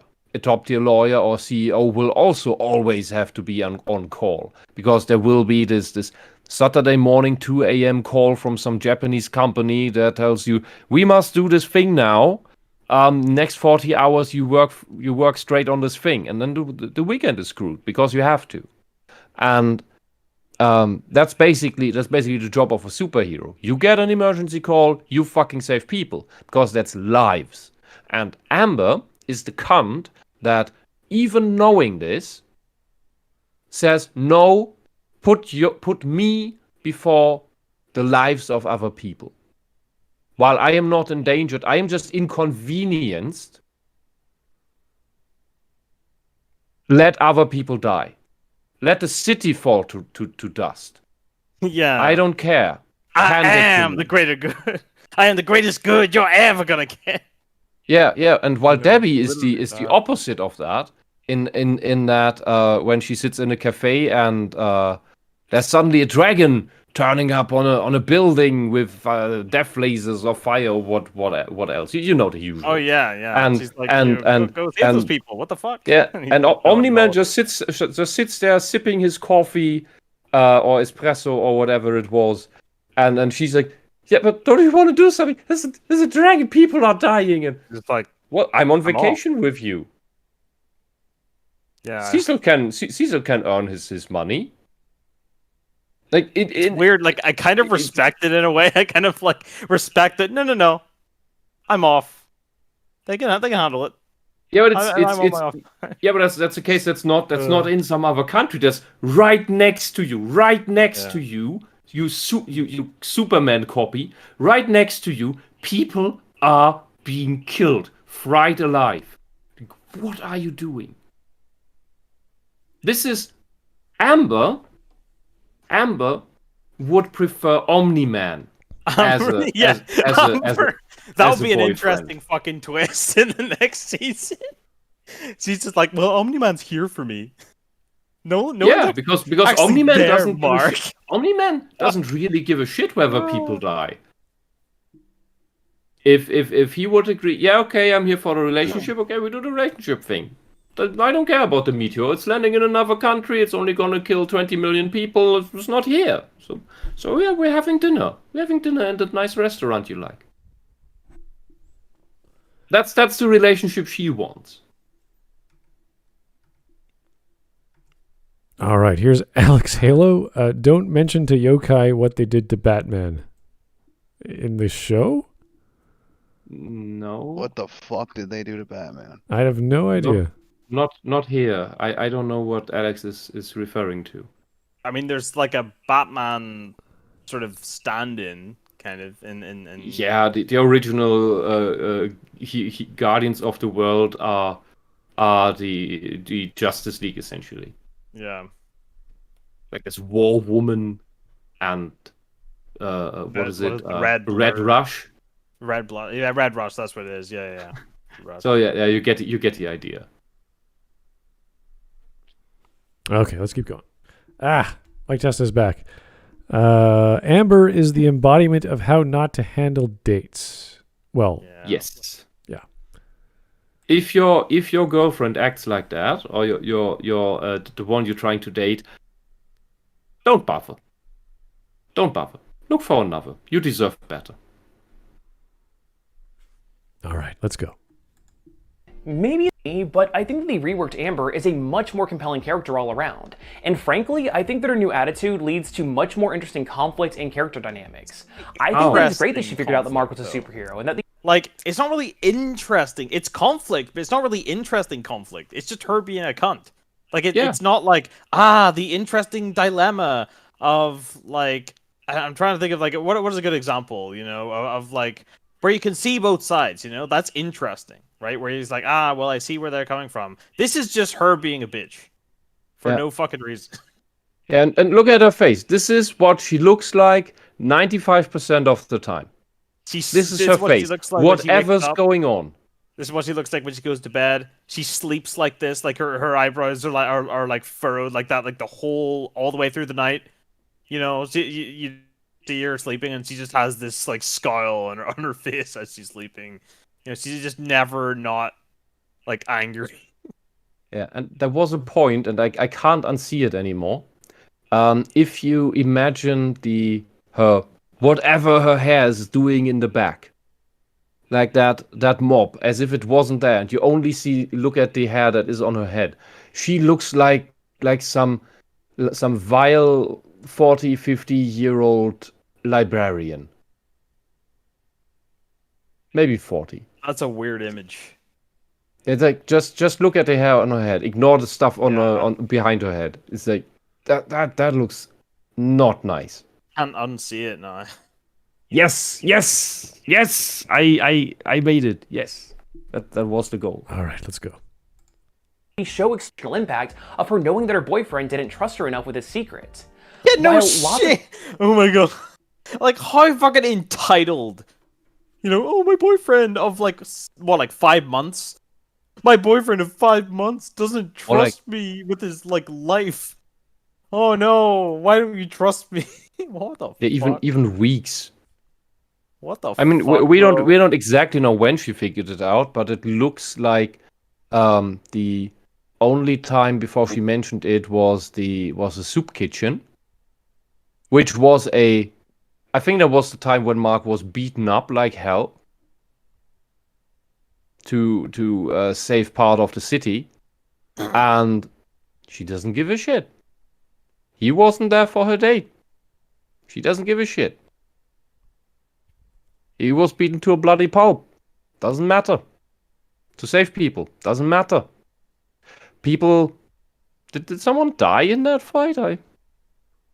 Which fight is this? Very close to the metal head, robot head thing. Oh. Machine head. I'm trying to think, do any of them actually die? In that fight? No, they were all just severely beaten up. I think they're all just like really, really like injured, and the whole thing was like Monster Girl was really injured, and then Robot. Yeah, but essentially they only think they did not actually die died. because big furry beast guy left. Yeah, he's just like, you guys are losers. I'm Yeah. leaving. And Amber didn't care. And what he's showing here is a joke. There's a kernel of truth to it, like in all good jokes, and sadly also in all good lies. But yeah, because Amber acts like a villain. It is impossible to please her. She knows the truth, but keeps acting horribly. It's not Mark that's manipulating her, it is her manipulating Mark. And like, at least Omni-Man wants something that is actually achievable. Like, he could actually take over the world, right? He could actually Yeah. do what he wants to do. It's not actually impossible. Whereas, like, Yeah. being able to predict what she expects of you as a boyfriend is literally impossible. Like, it's just Omni-Man. impossible. Yeah, Omni-Man commits genocide on other planets before dinner. Yeah, like, Just and like it's that. like, On far more advanced civilizations that could take over Earth. yeah. I just mean, like and that he also looks he's like J. dedicated. Jonah Jameson. Yeah, I think some he of sounds the like him memes too. were about that. Yeah, but and the thing is, the actual villain of the show, Omni-Man, he has a redemption arc. Only the beginning. It's a big spoiler. But he's starting that. He's doing Yeah. something no other, what was it, Viltrumite has Ultramite, ever yeah. done. He abandoned his post. Yeah, and so Nobody that's, like, ever a did big that. thing. It's basically him, high you know. treason. And it's And- like that might not seem like a lot, even after like all the destruction he's caused, but it, like, to him and from his like culture and stuff, that is a lot. That's a big thing Yeah. for him, you know. Yeah. He can't go all the way and turn around and be the actual protector of Earth that he mimicked for 20 years. But he can do what he did at the end, and that is the beginning of change. Amber never changes. She is your Saturday morning cartoon villain. Every time she comes up, it's the exact same plot with her. It's the exact same problem with her, and you can never please her. You can never win against her. Like it's like the Saturday morning cartoon villain that always gets away. All right, here is mic test again. Conflicts like fitting mark for a dog collar, etc.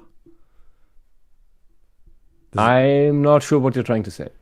Meaning the conflict that Amber brings to the story is fitting mark for a dog collar, I believe. Because she wants. Ah, him, yeah, okay, you know, I like, get the whipped, metaphor. You know? Like, she wants him like. Mm-hmm. She basically that's- wants a simp. You just take that quote from Omni-Man, but it's her talking about Mark. You know, like, he's more of a pet. He's more of a pet to me. Yeah. All right. Yeah, and that's why I think she would be if she was a Viltrumite, she would be the perfect match for Omni-Man. Yeah. All right, let's go.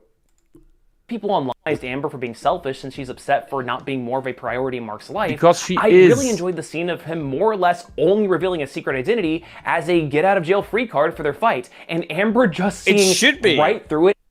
Yeah, it should be, because he's this is revealing so why bullshit. all the problems had been happening, This is and he's such now coming to the point where he says, okay, I'm gonna trust you with this. I didn't tell you because I didn't want to endanger you, because that's what heroes do. Like, holy shit. And Like, her retort is only, yeah, I already knew. And you should have told me earlier.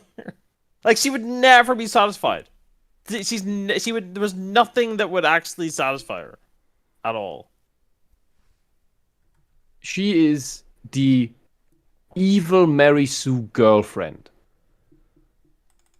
If you can write a side character girlfriend as a Mary Sue, this is her. I would say not a Mary Sue girlfriend, but rather a SJW girlfriend. I think that's closer. That's the same thing. The show doesn't acknowledge. The that show is the doesn't same thing. acknowledge that she's a cunt, right? It's only the SJW. viewers. The audience can see it, but it's like in universe, nobody acknowledges that she's being really unreasonable and a bitch. And that's the Mary Sue aspect, where the characters around her don't acknowledge when she is being unreasonable and when she's being a bitch. Yeah. Do you know what I mean? Yeah, So that's, the universe to me, turns that's the Mary around Sue her aspect. to justify her being right no matter what.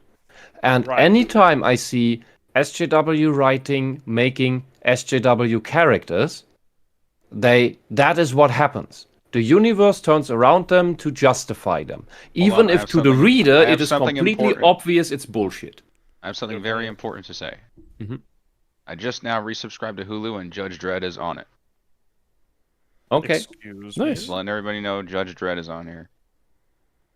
What do you mean, like the Stallone movie? Yeah, that's what it looks like. I still like the 2012 one's so good though.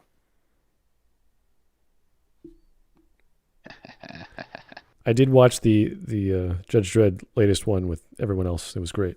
So Yeah. Oh no, it's not the Stallone one. It is the newer one. Yeah, The yeah. 2012 one. That one's so good though. I fucking love that. Is movie. it? it's Is it? great. I don't think I've seen the newer one. There's like one, maybe two slight Yeah, it's- critics I would give it, but other than that, it's great. Budget All right. film, fantastic. I've watched it. I've actually watched it so many times since it. Oh, they do also have the Stallone one. Oh, this is great. I'm back, baby. I'm back, baby. This was a good decision. Nice. Yeah. In regards when if you're looking for examples for what I described about SJW characters all being Mary Sue's active main or side characters, check out Just Some Guys YouTube channel. He is a comic book artist and comic book reviewer, and often goes through exactly these things.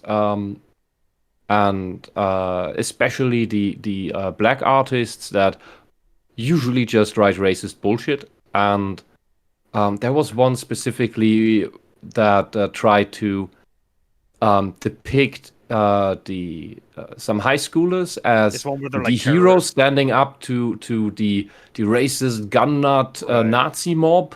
But But they're like literally terrorists, right? Then it- they just, yeah, the Yeah. comic completely failed at depicting them as what it wanted to depict them, and instead depicted them as absolute psychopaths who attacked first, and the demonstration they were attacking was actually reasonable. It was a reasonable group of people that were not actively violent or anything. And it's just absolute insanity. And the comic keeps on going, and all these SJW characters that the comic book tries to make us have sympathy for, they're all psychopaths. They're all murderers and torturers, and they all feel justified because of their ideology. And it's baffling. I forgot the name of it. Yeah, Ignited. Thank you, Cyber. All right. Here is Italy's Spit or Italy's Pit. I'm not sure. Well, you can please Amber, but it's never enough. All right. Okay. That's how it goes. Yeah.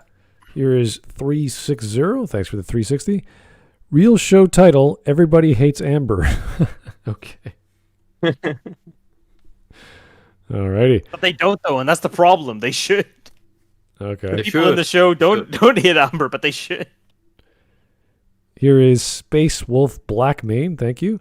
I swear the only people I've been seen defending Amber, who is almost undoubtedly a narcissist, are other narcissists. Well, we'll see you once I catch up. We'll see once. Okay. We'll see you when once I catch up. He means he's in the backlog of the stream, and yeah. All right. Well, we're not even half done, so we can keep going. And not taking shit. The girl was constantly stood up and lied to. So forgive me if I think that being frustrated is a perfectly normal way to react to that. I mean, It's look, not the everybody is issue, right? It's not just that she's frustrated. Like that's not the issue here. Like, it's fine for her to be frustrated. Even before she's ever stood up, she is commanding and demanding and Yeah. putting rules on Mark and expectations that no sane guy would ever put up with. But it's just so unreasonable. And just it's like, take oh, well, as you lied. red flag upon red flag upon red flag and say, this bitch is crazy, I'm out of here. Yeah, but it's just the whole like, oh, well, he lied. And it's like, yeah, but in that fucking situation, in that context, I think that's pretty fucking Yeah, and he reasonable. still Like, holy he shit. stumbles, but he still tries to make up for it every time. But then when she figures it out, a good girlfriend would say, "Oh, dude, I know you're the hero guy. I understand. If you have to save people, I understand that. I hope we can have a date where nobody needs saving. Like, she doesn't even say thank would you. She just doesn't even, think- like, thanks for telling me. She doesn't even do anything like that. She doesn't even, she's ungrateful. Oh. emotionally being in a relationship with a superhero, and that is totally fine. The right person for Mark is out there, and believe me, he is going to be getting with her pretty damn soon in the show. Additionally, the arc of Mark and Amber's relationship is a parallel to the tension between Debbie and Nolan. It's all about trust and how a lack of it in a relationship can completely This destroy is it. such a fucking reach. Yeah, and this is complete bullshit, because if Omni-Man had been honest with Debbie, do you think they would have married? If Omni-Man had told Debbie why he's really on Earth Yeah. Hey, babe. and why I'm gonna he take over why this he planet. killed the defenders of the world, do you think this marriage would exist then? Do you think she would want to be with him?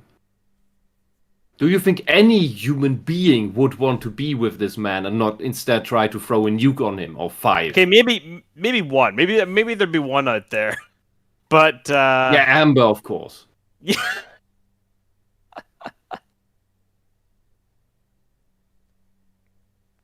But yeah, this is, dude. Are you listening to yourself? And we're nearing the half thingy mark.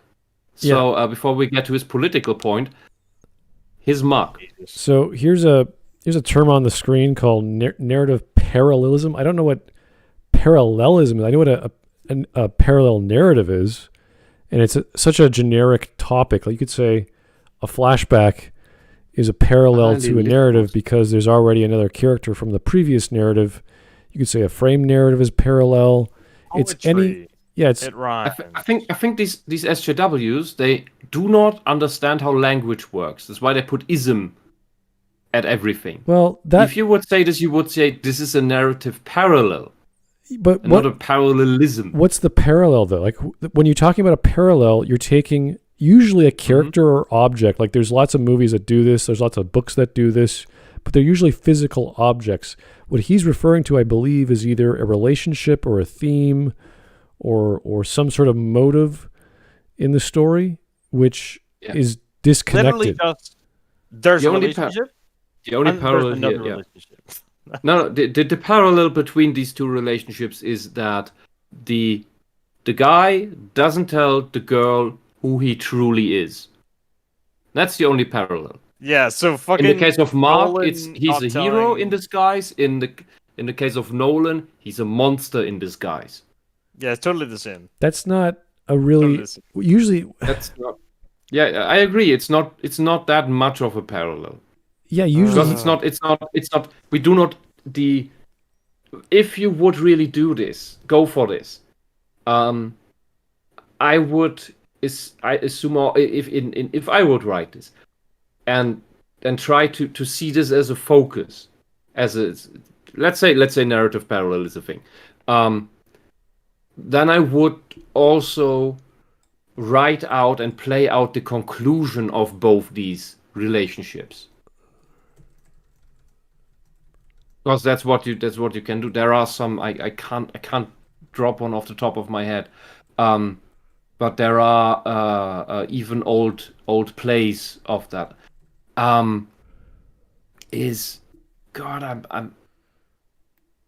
I haven't watched that in ages. it's such a silly thing to refer to this because it's so generic, unless you're trying to study storytelling. Yeah, I mean, in a way, even Midsummer Night's Dream does something like this. Like you have the story of Oberon and you have the story of Titania, Right. And there are parallels between their two stories, which shows that both are a bit stupid. They're romance comedies. There's two plot lines, but the same idea. It's do you love me? Why is that? And the conflicts therein. But like I could bring an old movie. It's called I said this before, the Yellow Rolls Royce, and it's about a Rolls Royce that's yellow, and there's 3 stories, and it passes hands. So one guy gets the Rolls Royce, gets sold off, gets lost, whatever. That would be a form of narrative parallel or parallel narratives, because the plots are different, the characters are different, but the objects are the same, and it just passes through these people. So that's just a fancy way of saying there's 3 stories in this thing surrounding an object. Why he's that would be a physical object. Well, what he means is a narrative structure that is similar. Yeah, but that's like saying it's a romance in this with these 2 characters and they're talking about the same thing. It's like, so what?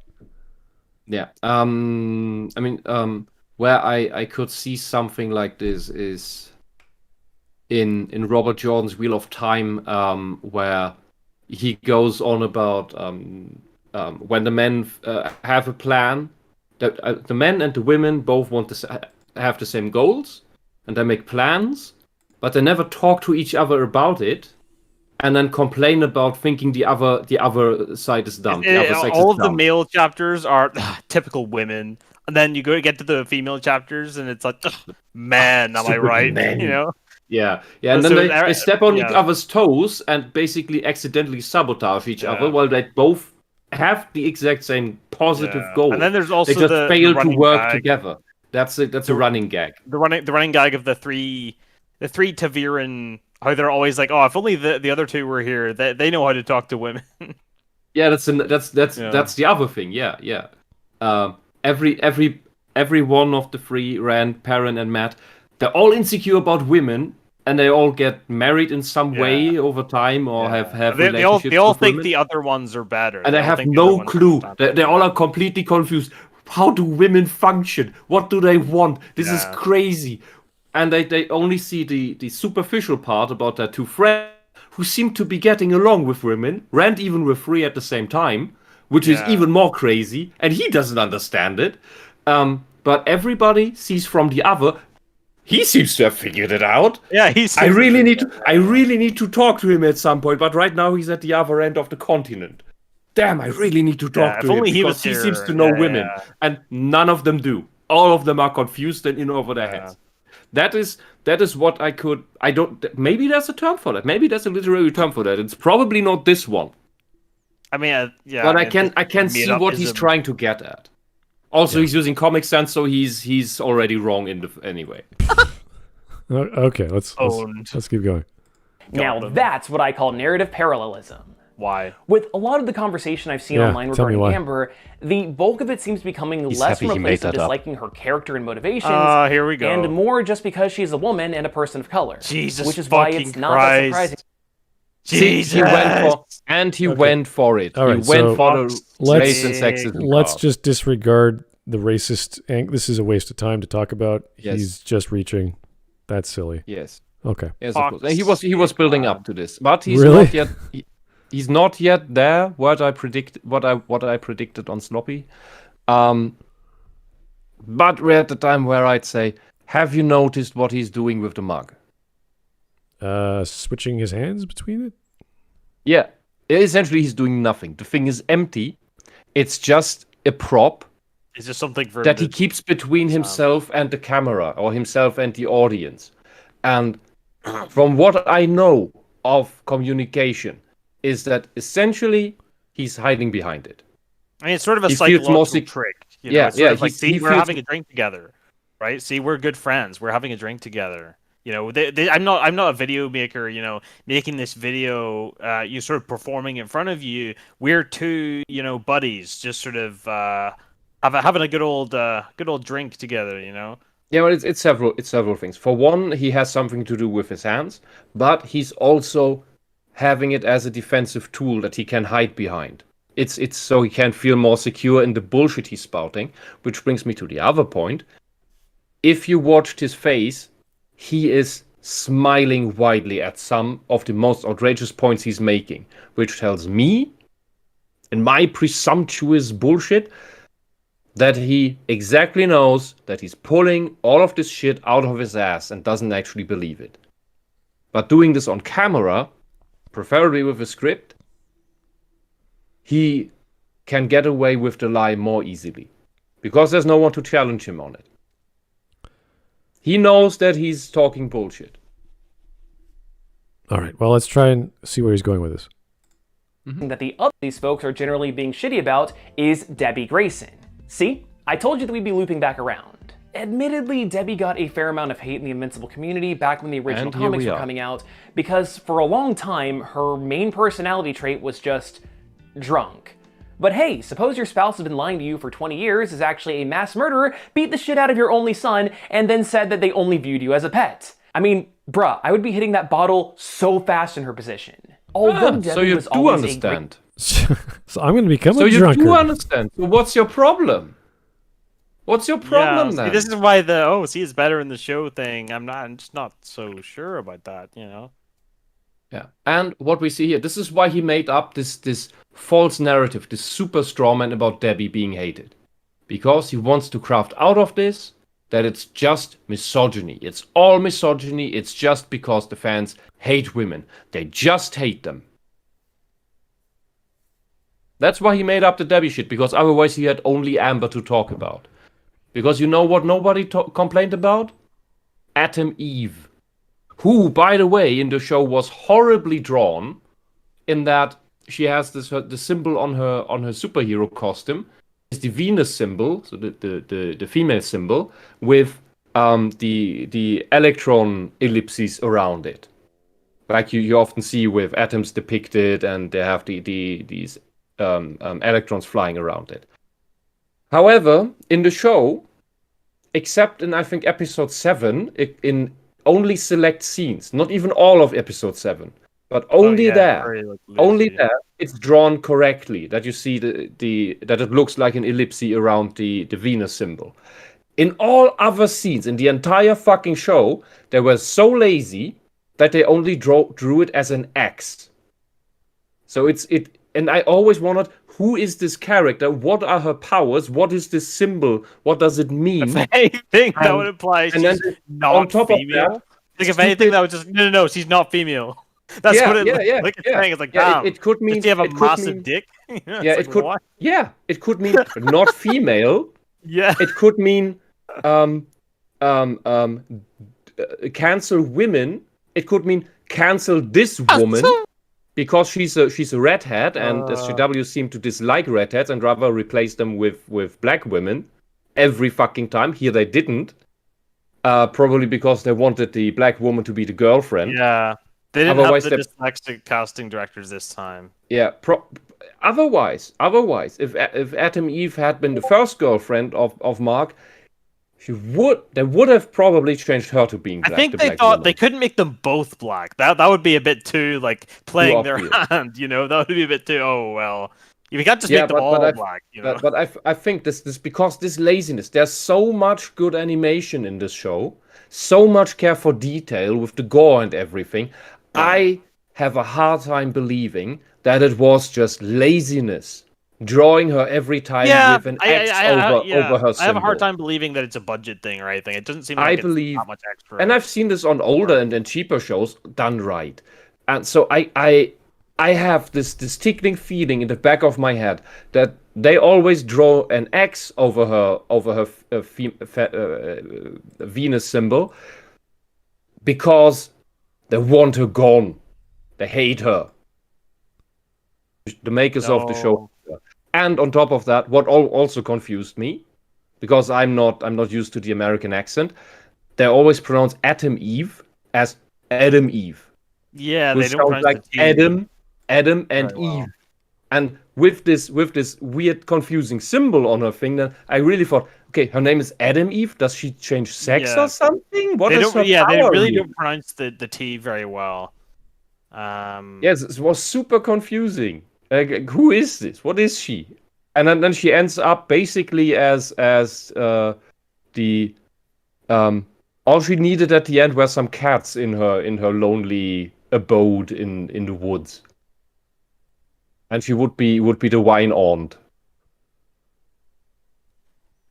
But yeah, that's just he's not complaining about her. I mean, no one was complaining about her, I think, and so he really had to make this stretch to come up with the misogyny argument, and therefore constructed this false narrative around Debbie, so that he had two examples. to talk of. All right, looks like Mike Testa is back and he's talking about the same thing, so let's see what he has to say. POC is the most racist term I've heard, and then he says POC is just the term colored person with new name. Yes, true. I don't get I agree. The sort of weird politics of like literally changing the order of like colored people, the people of color. Oh, it's simple. Like it's just so. It's every generation grows up with a term for the oppressed race group, allegedly oppressed race group, and then comes to the conclusion that term is derogatory because it's an oppressed group. We need a new term for that group. And that's why every 10 to 20 years they come up with a new name that is allegedly less problematic, less racist, less controversial, and more accommodating, more friendly, more progressive. Because the last one they came up with apparently was racist too. No kidding. Anyway, we're almost we are halfway done. Fantastic. All right, see how long this goes.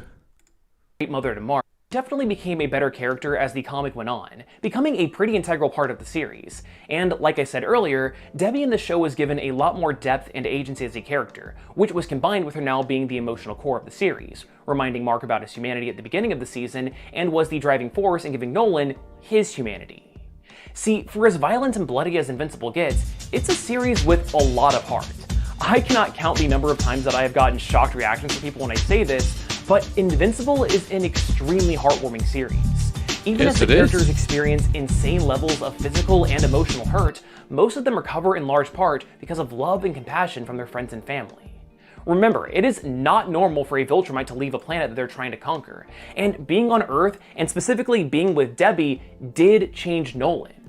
Yeah. Now, So? as far as how much you want to forgive a mass murderer who literally held his son through a moving train using him as a weapon, What I don't understand is him propping that up, because that is in these kinds in hard, not just superhero stories, but this is a not uncommon kind of plot with in regards to what characters go through, what characters can change.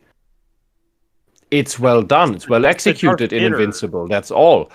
If he does make this claim that this is so surprising to people, I don't think he's talked to many, and if anything, I think he's not. He doesn't know much media really. He doesn't know many stories. I mean, just watch the finale of the MCU movies. Just watch Infinity War and Endgame. Both have extremely emotional moments. They have moments where you think Thanos might come around even for a moment, at least in Infinity War, where you could see into his death, where you had other characters that went through hardship like barely imaginable. The heartfelt moments with Tony Stark at the end of Endgame, as many problems as that movie had otherwise. But this is, and that is just the MCU. That's just the big pop culture stuff. All right. You have thousands of these stories. I don't know where he's getting this from. Here is Tyler Preston for the donation. Thank you. I believe that Atom Eve's powers are supposed to mimic that of Green Lantern, with her creating light constructs, and her matter-changing powers are in line with Dr. Manhattan and Firestorm. That's pretty powerful. She's basically really, a god. Yeah. That's kind of my problem with the character, and I think it's kind of in both the comics and the show is that the limits of her power are very vague, and it just seems like she should be able to do a lot more. Like, it just seems like, how is she not just winning like all the time? How is she ever like not just automatically just winning everything? Well, here is Zorant00. If you guys want to see how the average black viewer saw Amber towards the end of the season, just watch the Invincible short video by Long Beach Griffey. Okay, thank you. Check it out. Anywho, let's get back. or hundreds of innocent people, that's up to you. The show's reworking of Debbie Grayson further adds to the credibility of Nolan's change in perspective, and while in the original comic I read his comments about her being a pet to him as cold and heartless, you can really tell in the show, thanks to J.K. Simmonson's incredible voice work, that Omni-Man is seriously trying to convince himself that he doesn't care, even though he truly does deep down. This is an extremely powerful moment in the series, and it's pretty fucked up that the takeaway for a large portion of the new fandom is to just call Debbie a pet whenever she comes up in conversation. Like, Jesus Christ, when the Invincible social media accounts posted photos of her for Mother's Day, the comments were flooded with dozens of dudes, and let me make that clear, it was pretty much only dudes spouting the same unoriginal... Who gives a fuck? Holy fucking shit! And he's wrong. Of all He's the wrong. fucking things to get fucking butthurt about, holy fucking shit! Well, so look, Fuck this me. guy, number one, this guy does not understand jokes. Like all these SJWs, they do not have a humor gland or humor bone or whatever organ makes you experience humor. Why the fuck do you say this with a straight face? Like, as if this is like, oh my god, look, it's all these men saying this. Oh, how awful. Like, Jesus. Yeah, and it's also wrong. Like, get back a Christ, who frame. gives a fuck, dude? Another frame. Yeah. Was it here? Oh, I thought there was one. Because he at some point he was showing pictures where the Jokers are clearly women. The comment... At least from the names. Okay, in this case, seemingly not. But yeah, these jokes were made by everyone. Because that's... It's a joke. It's a joke, man. It's a joke. Fucking shit to get butthurt about, dude. And this is an actual joke. This is not I call you a Nazi and send the hate mob to you to destroy your life and when you complain, oh, it was just a joke, it was just a joke. No. This is an actual joke.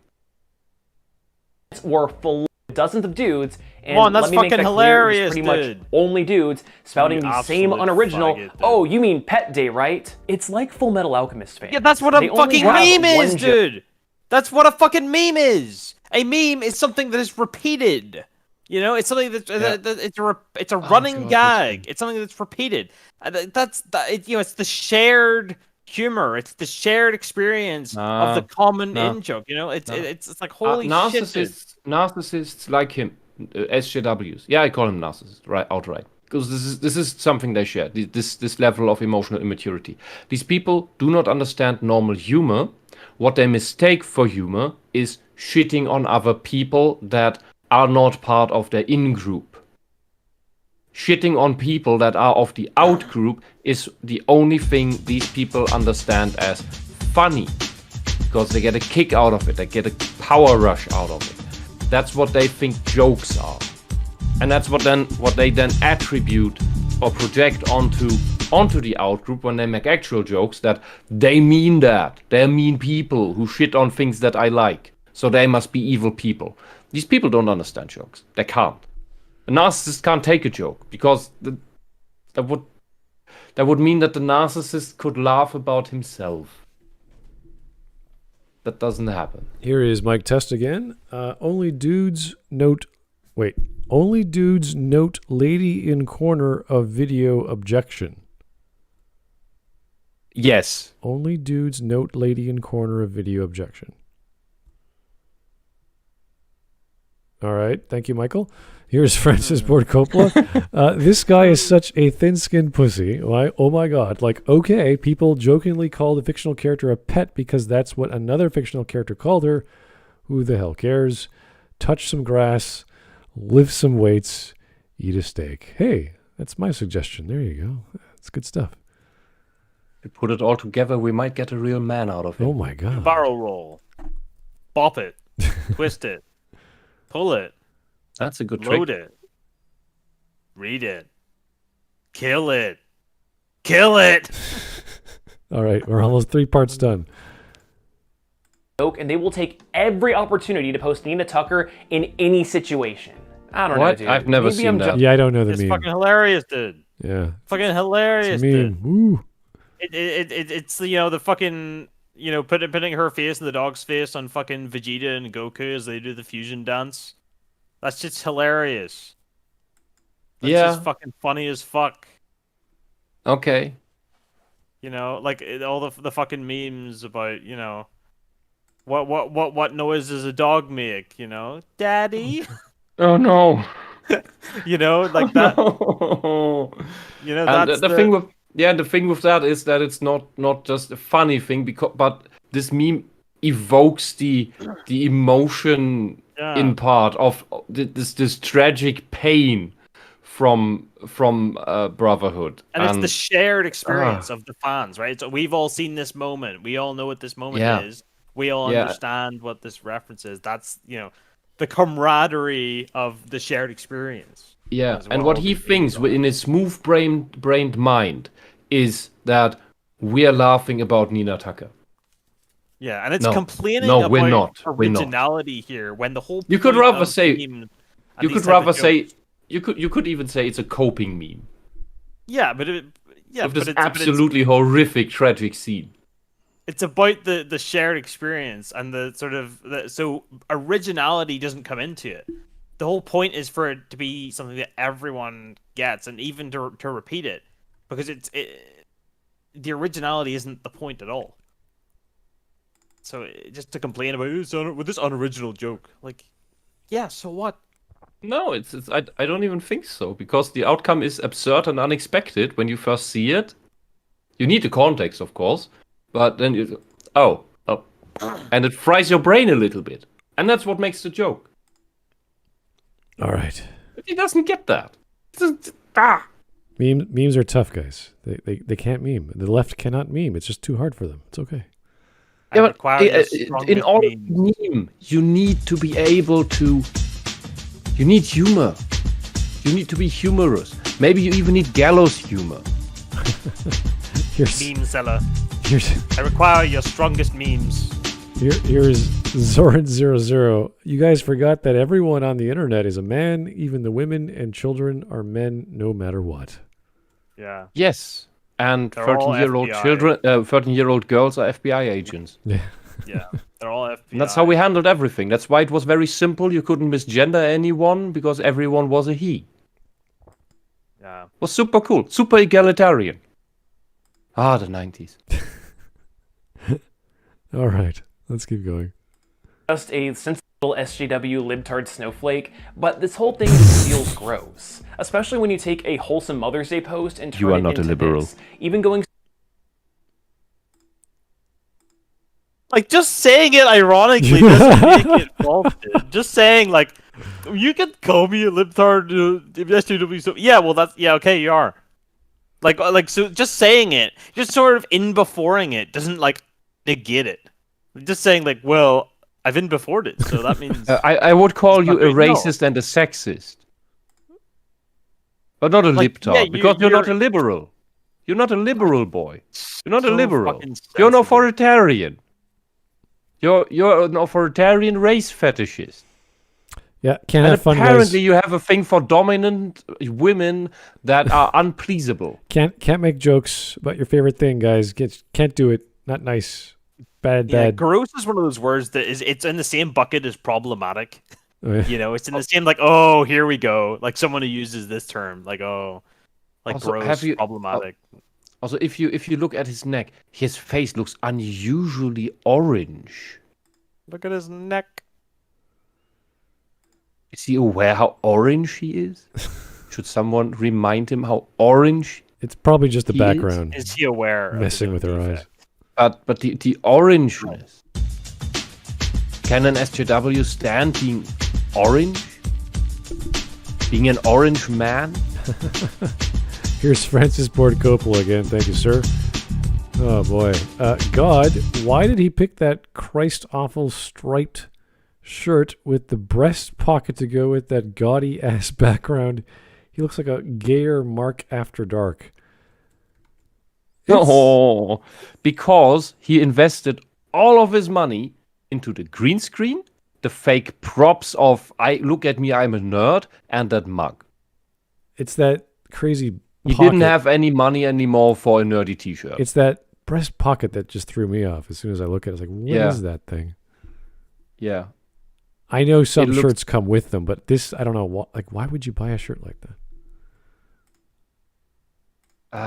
Are you going for a run? It's like even the only people I see wearing this kind of shirt are either little boys dressed up by their mummies or gay men. Really? Yeah. Like, what's the utility of that pocket? Like, you have like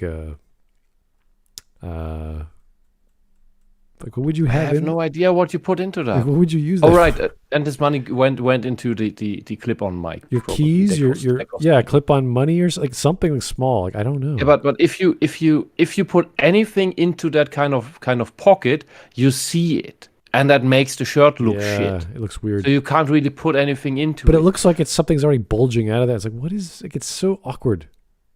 Yeah, what I see people when they have things like this, they put like cigarette packs into that, and that looks so stupid. It looks so horrible. Here's Mike Test again. You are not a liberal, said the wisp close to Mike. Okay, yeah, thank you. Yeah. All right, we got it. You noticed. Let's go. I'm sorry. So far as to post bondage fetish art of Debbie in the comments. Whoa, let's hear that one What more did time. he say? I want to hear that. Snowflake, but this whole thing just feels gross, especially when you take a wholesome Mother's Day post and turn it into this, even going so far as to post bondage fetish art of Debbie in the comments that I absolutely cannot show here for the sake of demonetization. It also sucks that this stuff is getting spouted about a So wait a second.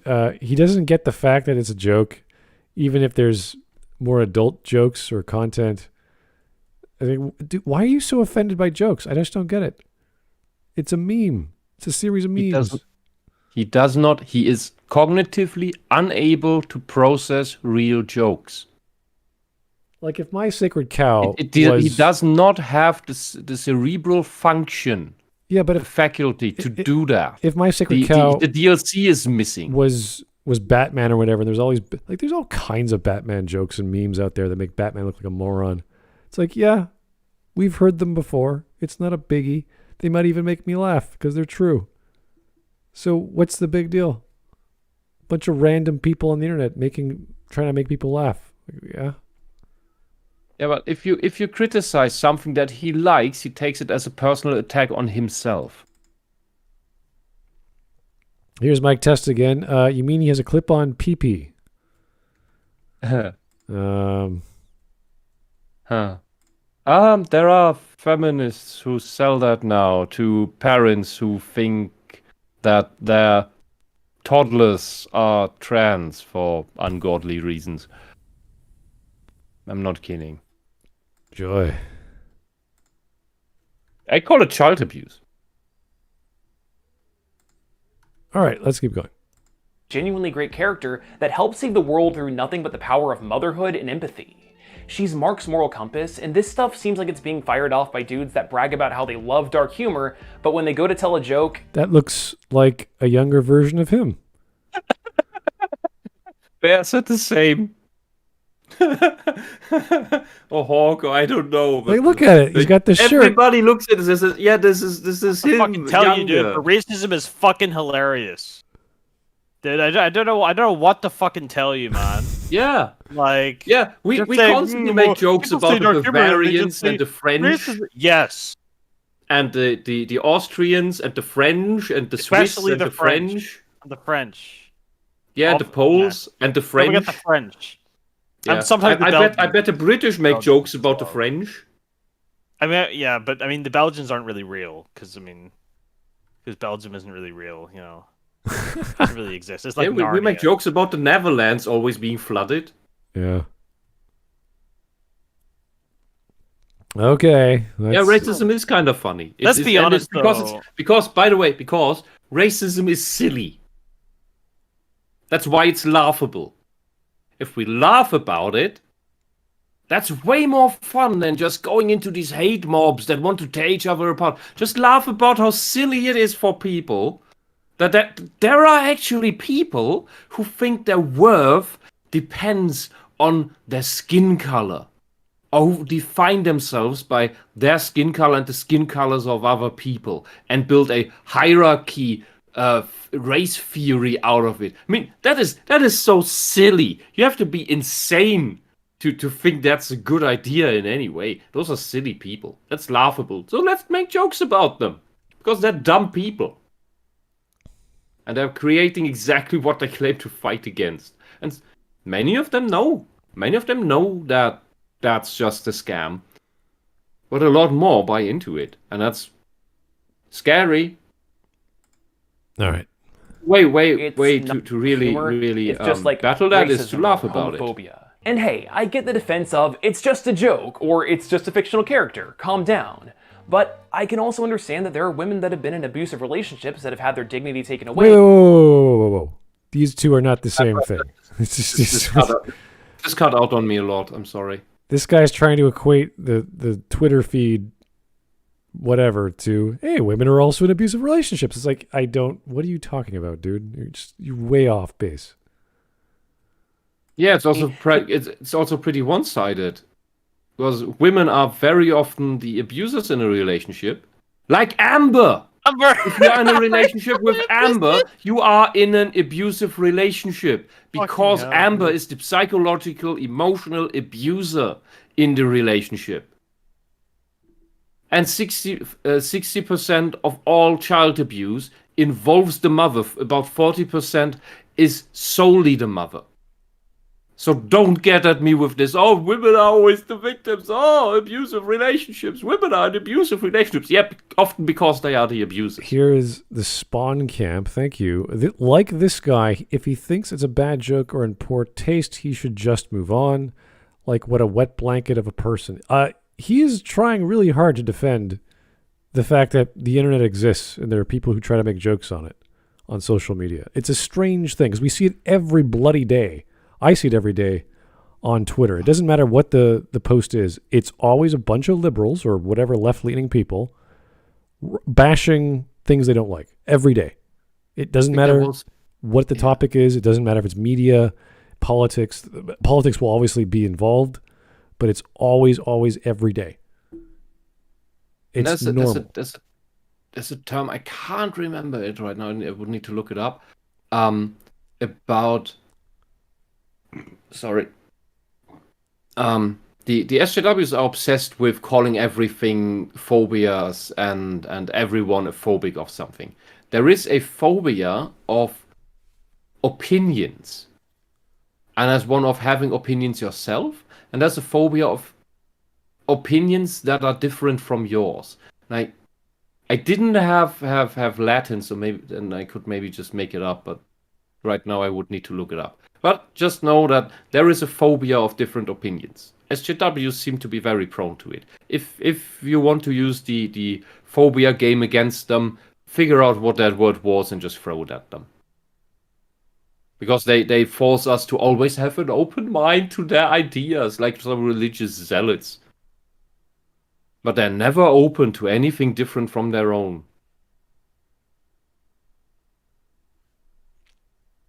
There we go.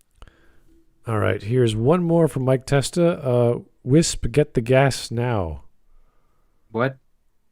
I guess you have to say it like it's your Arnold Schwarzenegger, like, get the gas now! Like, really, accentuate the ending. I'm in Germany. I don't make Holocaust jokes. Yeah, that's not a good idea. It's kind of against the law, I think. That's a good point. Oh boy. Okay, let's avoid that one, Mike. Justifiably triggered by seeing Debbie treated like this, and it being legitimately painful that this particular joke has become a meme within the community. Plus, it's also a little iffy with the submissive Asian woman stereotype, and, Wait, okay. All right, I remember this. The submissive Asian woman. Dude, What? do you know?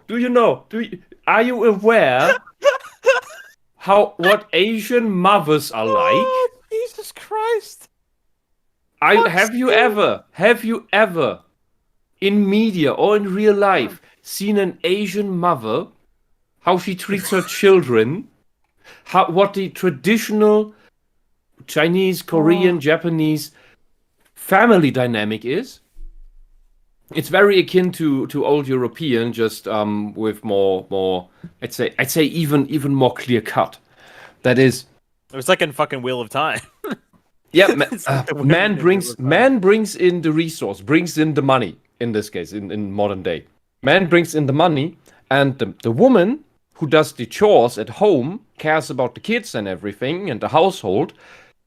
She also does the bookkeeping. She does the finances. She allocates the money to where it needs to go. Food, clothes, vacation, insurances, whatever. Whatever. The woman does the bookkeeping.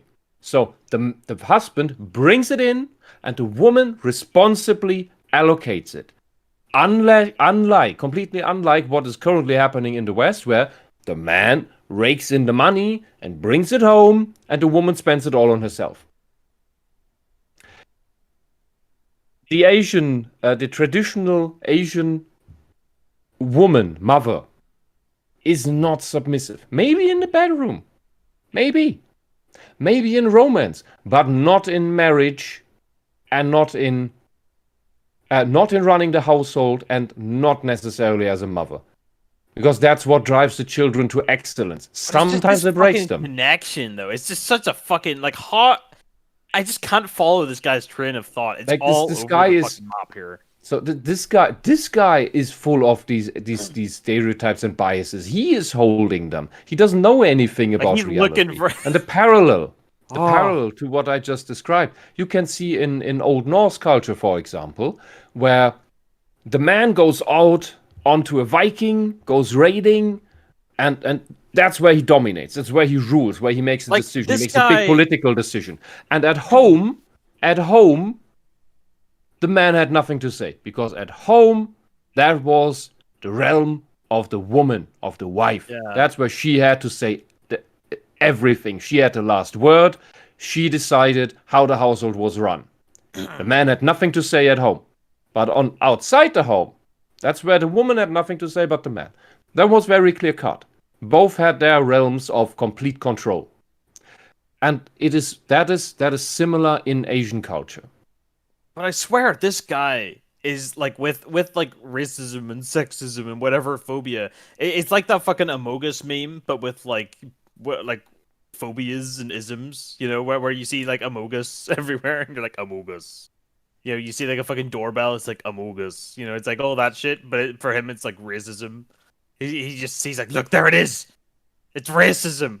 You know, and it's just a it's just a cloud. You know, and it's just like, there it is. Look at that cloud is shaped in a racist way. You know, it's like that level of just seeing it everywhere because he's just so like primed for it. You know, like he's just like so like, oh, it's everywhere. It's everywhere. Look, there it is. Trying to defend the fact that someone's trying to make people laugh and saying it's in bad taste and this and that's like, well, when it's not in bad taste, it's literally from the show. And it's not in bad taste. It's just not in your taste. Oh yeah, well, we don't That's know the thing. exactly what he likes, and we never will. So While it's implied heavily. But Ken Kaneki in the chat replied to me and said, the fear of other people's opinions is called allodoxaphobia. whoa, okay, There is a thing. There is a thing. all right, that's fine. Let's just keep going. The whole historical context of problematic relationships that come from American military bases following the Vietnam and Korean Wars that specifically make this particular pet What joke are these hell? fucking a connections? yikes in comparison. But I can This acknowledge guy's that. it's like that fucking thing from fucking that episode of Always Sunny where he's like, there is no Carol in HR. You know, it's like that. That's the fucking energy I'm getting from it.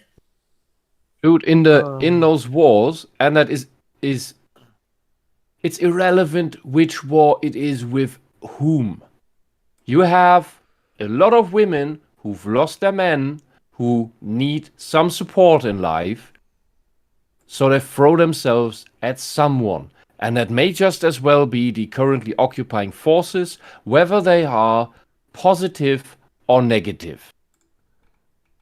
Whether they are your allies, freedom fighters, whatever, or whether they are the enemies occupying your country.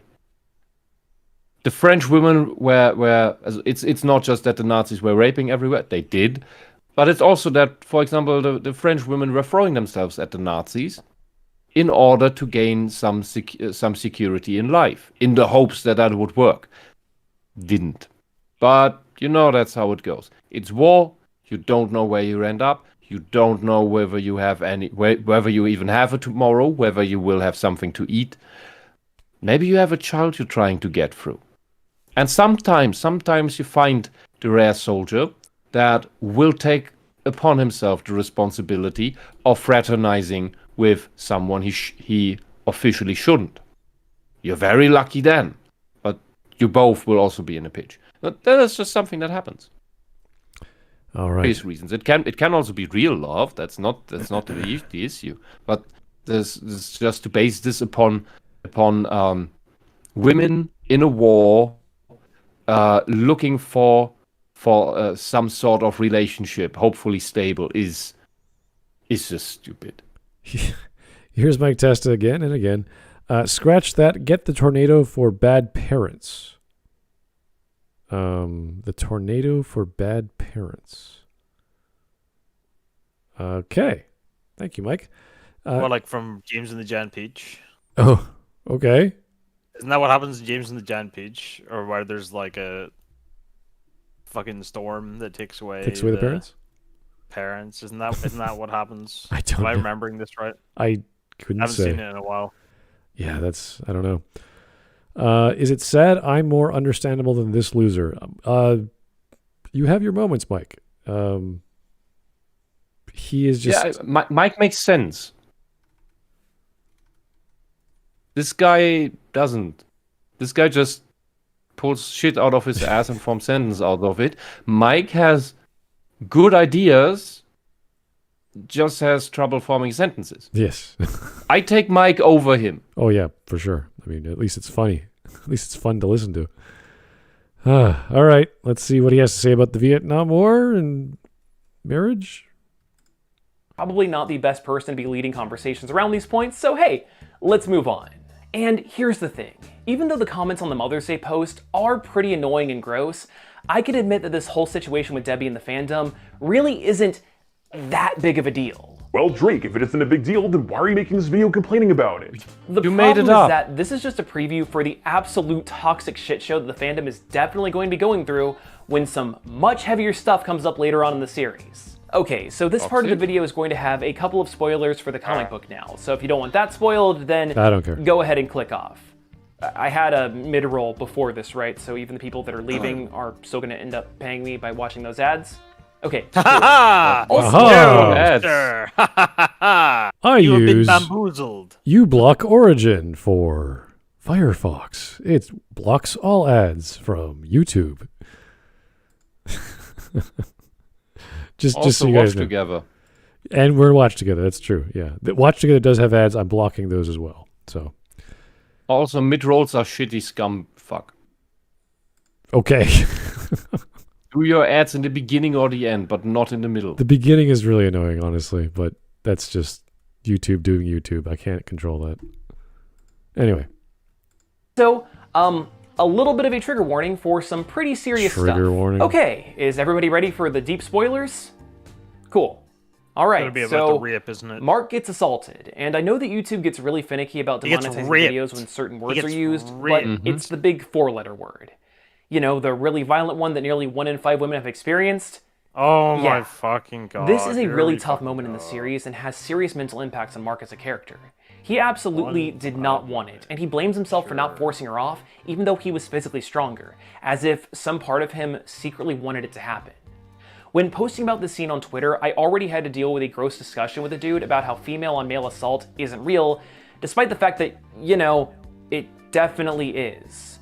Additionally, even though it's not nearly as serious, there's a point in the series where Adam Eve puts on a good amount of weight. The comic fandom already had a field day about the Which is quote-unquote pointless. Adam Eve, but you just know that immature folks on social media are going to be very discussing with this stuff. No, making a joke about that is just all right. Furthermore, she has fat parents. Furthermore, She has reality-changing powers. Are you telling Yeah, me she it's can't very use that on weird. herself? That's it's very weird. It's very weird. So she can use her powers to fly somehow? I mean, she makes these But little you can make doors little like, flames? and stuff and yeah. Yeah, but what I don't understand. So can she use her powers on herself to change herself, or only other things I and don't people know. and whatever? I don't know how strict the rules are. I don't know if they're ever really Yeah. defined that well. I mean, she rather just looks out of shape here, and maybe a bit old, but I mean, she's not super fat. She's just pudgy out of shape. I don't know why, where this is in the story, but hey, at least he acknowledged that there is such a thing as men being raped. And the fact that people online are going to have fun talking about a thing they like. Like, wow, what a great concept. Smud, is it so awful that they're going to be gross? They're going to be gross. Oh my god, they're so immature. Posting things on social media. It's like, dude, you have a YouTube channel. What is your problem? Do you read comments or like what do you do? His problem is that everybody has to abide by his worldview and his opinion and his puritanical rule of how to conduct. It is I find SJWs indistinguishable in that regard from Christian fundamentalists who tell you have to do exactly this, you have to be dressed exactly like that, you have to say exactly these things, otherwise you are a sinner, you are of the devil, and you need to repent. You evil little kid, here, have some soap to wash out your mouth with it. SJWs are exactly like that. They just have a different script loaded in the Yeah. little hardware. Let's go. And Jesus, don't even get me started on all the edgelord joker avatars that are going to be posting cringy stuff about the philosophy of Dinosaurus. My biggest problem with the discourse around Amber and Debbie is that all of this is just a sign of what's to come. I hate that something I love has the potential to be, and is most likely going to be, an extremely toxic fan base. Oh, you know what? Boo-hoo. Grow up. What a He's dumb... just anticipating. It's not even anything that's actually happened. It's just, this is going to be toxic. I mean, dude, you agree that the woman raping the man is rape and evil. And you, in advance, complain that people will complain about the woman raping the guy. Are you listening to yourself? You are agreeing with the people who have a problem with that being a bad thing. I mean, it's a part of the story that renders the Viltrumite woman as a bad character. That's what that's about. But what is your problem? All right, let's keep going. Dude, I think he's conflicted or not even realizing that maybe there's doublethink going on because he doesn't seem to have any conflict with this. That there's a female character. Female characters can't do wrong, yet she's a rapist, so she does wrong, but it's wrong to be outraged at her. His mind is broken. He can't put these things together in a sane way. I don't know how else to explain. I mean, is it that people will be outraged over it, or is it that that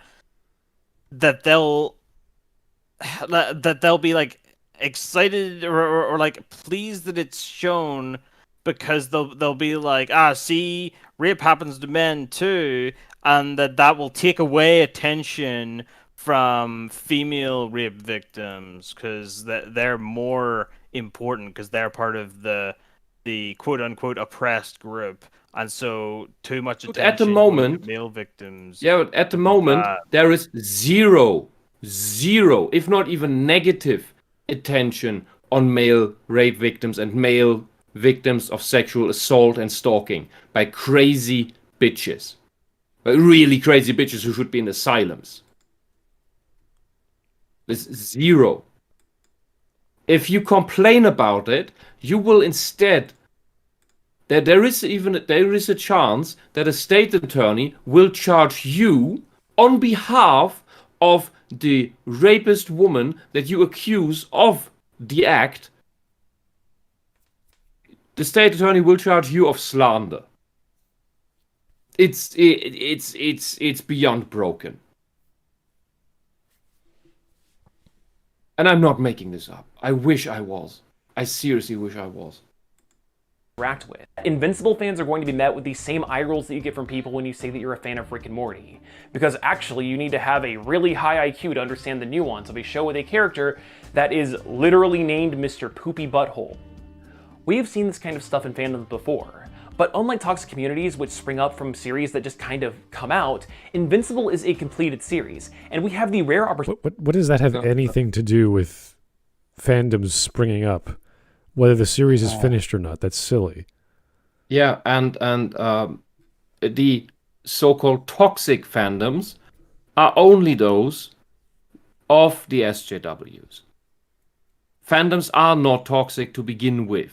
It's when SJWs come in, all these fake fans come in and accuse the original fans of being toxic, while in actuality, those fake fans, the SJWs coming in, are the toxic ones. It is complete projection. It is accusing the out group and the original group to feel bad and to shame them and ostracize them, while the SJWs take something over and make it conform to their narcissistic wishes. You are the toxic ones. And you are the one perpetuating that exact shit. It's you could call it gaslighting if you want. A complicated version of it. That's essentially what it is. Because you're saying A is B and B is A. To see the toxicity that came out of it the first time around, and we can be better prepared for it when it strikes again. No, you won't. Dude, you can't stop people online doing whatever the hell they want. This is ridiculous. This is so silly. We're going to be ready for it. We're going to So he wants to gatekeep now. He wants to gatekeep now. I don't know what he's gatekeeping. The side that always says gatekeeping bad, he wants to gatekeep now against the actual fans. Great. That's why I tell people, do not ever let them come in. Be the gatekeeper against them. They only tell you that gatekeeping is bad because they want you to lower your guard to let them in, and once they're in, they will throw you out and then raise the gates and be gatekeepers. That's what they do. That's their trick. Always has been, always will be. With a wider and more mainstream audience. But hey, those are just my thoughts as a longtime fan. And if how things have been going on Twitter are any indication, the comment section of this video is going to be an absolute shit show. Just please try to be kind. But hey, if you like this video, then why not consider subscribing or even watching another. All right, that's enough for me. No, I don't think I will. Oh boy. Okay. Oh, we're through. Let's go to the stream memes if we can. Let me see if I can bring those up. We have stream memes. Stream memes, awesome. Stream memes.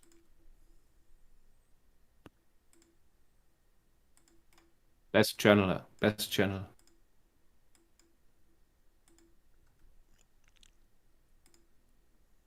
All right. Here we go. So this is how Bear starts off his day. He just gets his glass of champagne in his coupe and salutes everyone. Okay, let's go.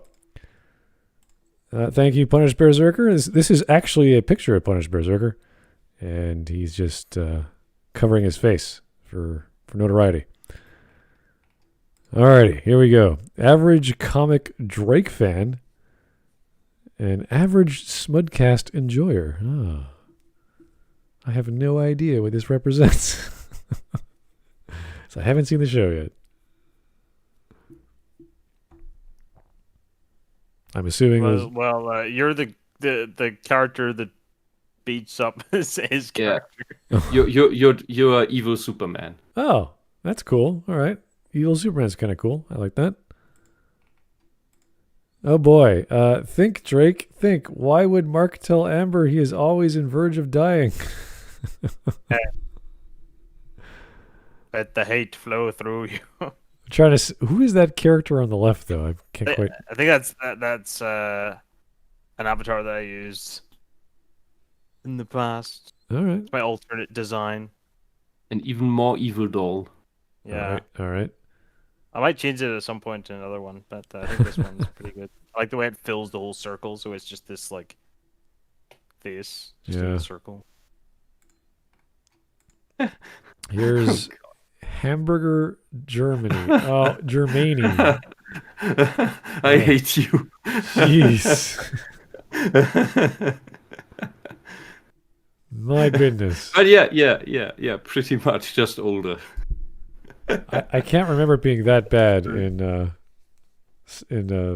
Lucifer, but okay. All right, here we go. I fear no man, but that thing, it scares me.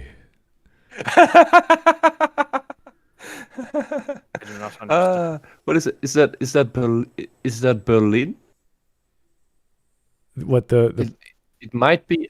Oh, the one on the top left looks like the Berlin Bear. we're is- looking. It's royal cutlery from Sanssouci. Oh, I have no idea. I'm not a spoon guy. I couldn't tell you, but there's I'm not a spoon guy. I've freaking no clue. I couldn't tell you.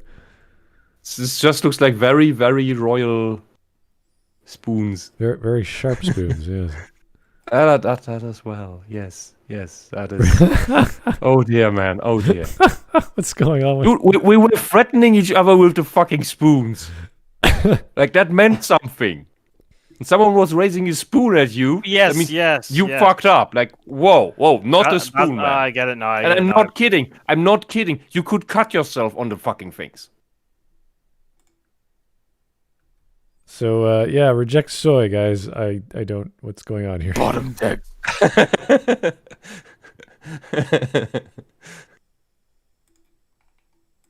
Bat synthesizer. Bottom text meme makes everything so streamlined. Yeah, it feels like you know how to do it. Everyone can do it. You just go over to the meme repository. What was it? The meme center? I can't remember the name of the website. You can just make your own meme. All right, the Bat synthesizer by Batfleck. Love it. Here is what the POV. Your mic test his phone, and he's getting ready to make a super chat. Yeah, you know, No. it's not too far removed. I mean, it's possible. That's how he does it. I wouldn't be surprised. Here is No. wow. Cripple. Is this Steven Spooter? Spooderman? Spooder cripple. Spooder man cripple. Spooperman. Spooper. Okay. Spooper mixen. Then we have the letter H. I'm not sure what the hell's happening here, but okay. H. That is That's a sloppy meme. that is a mood. That is a mood right there. The H mood.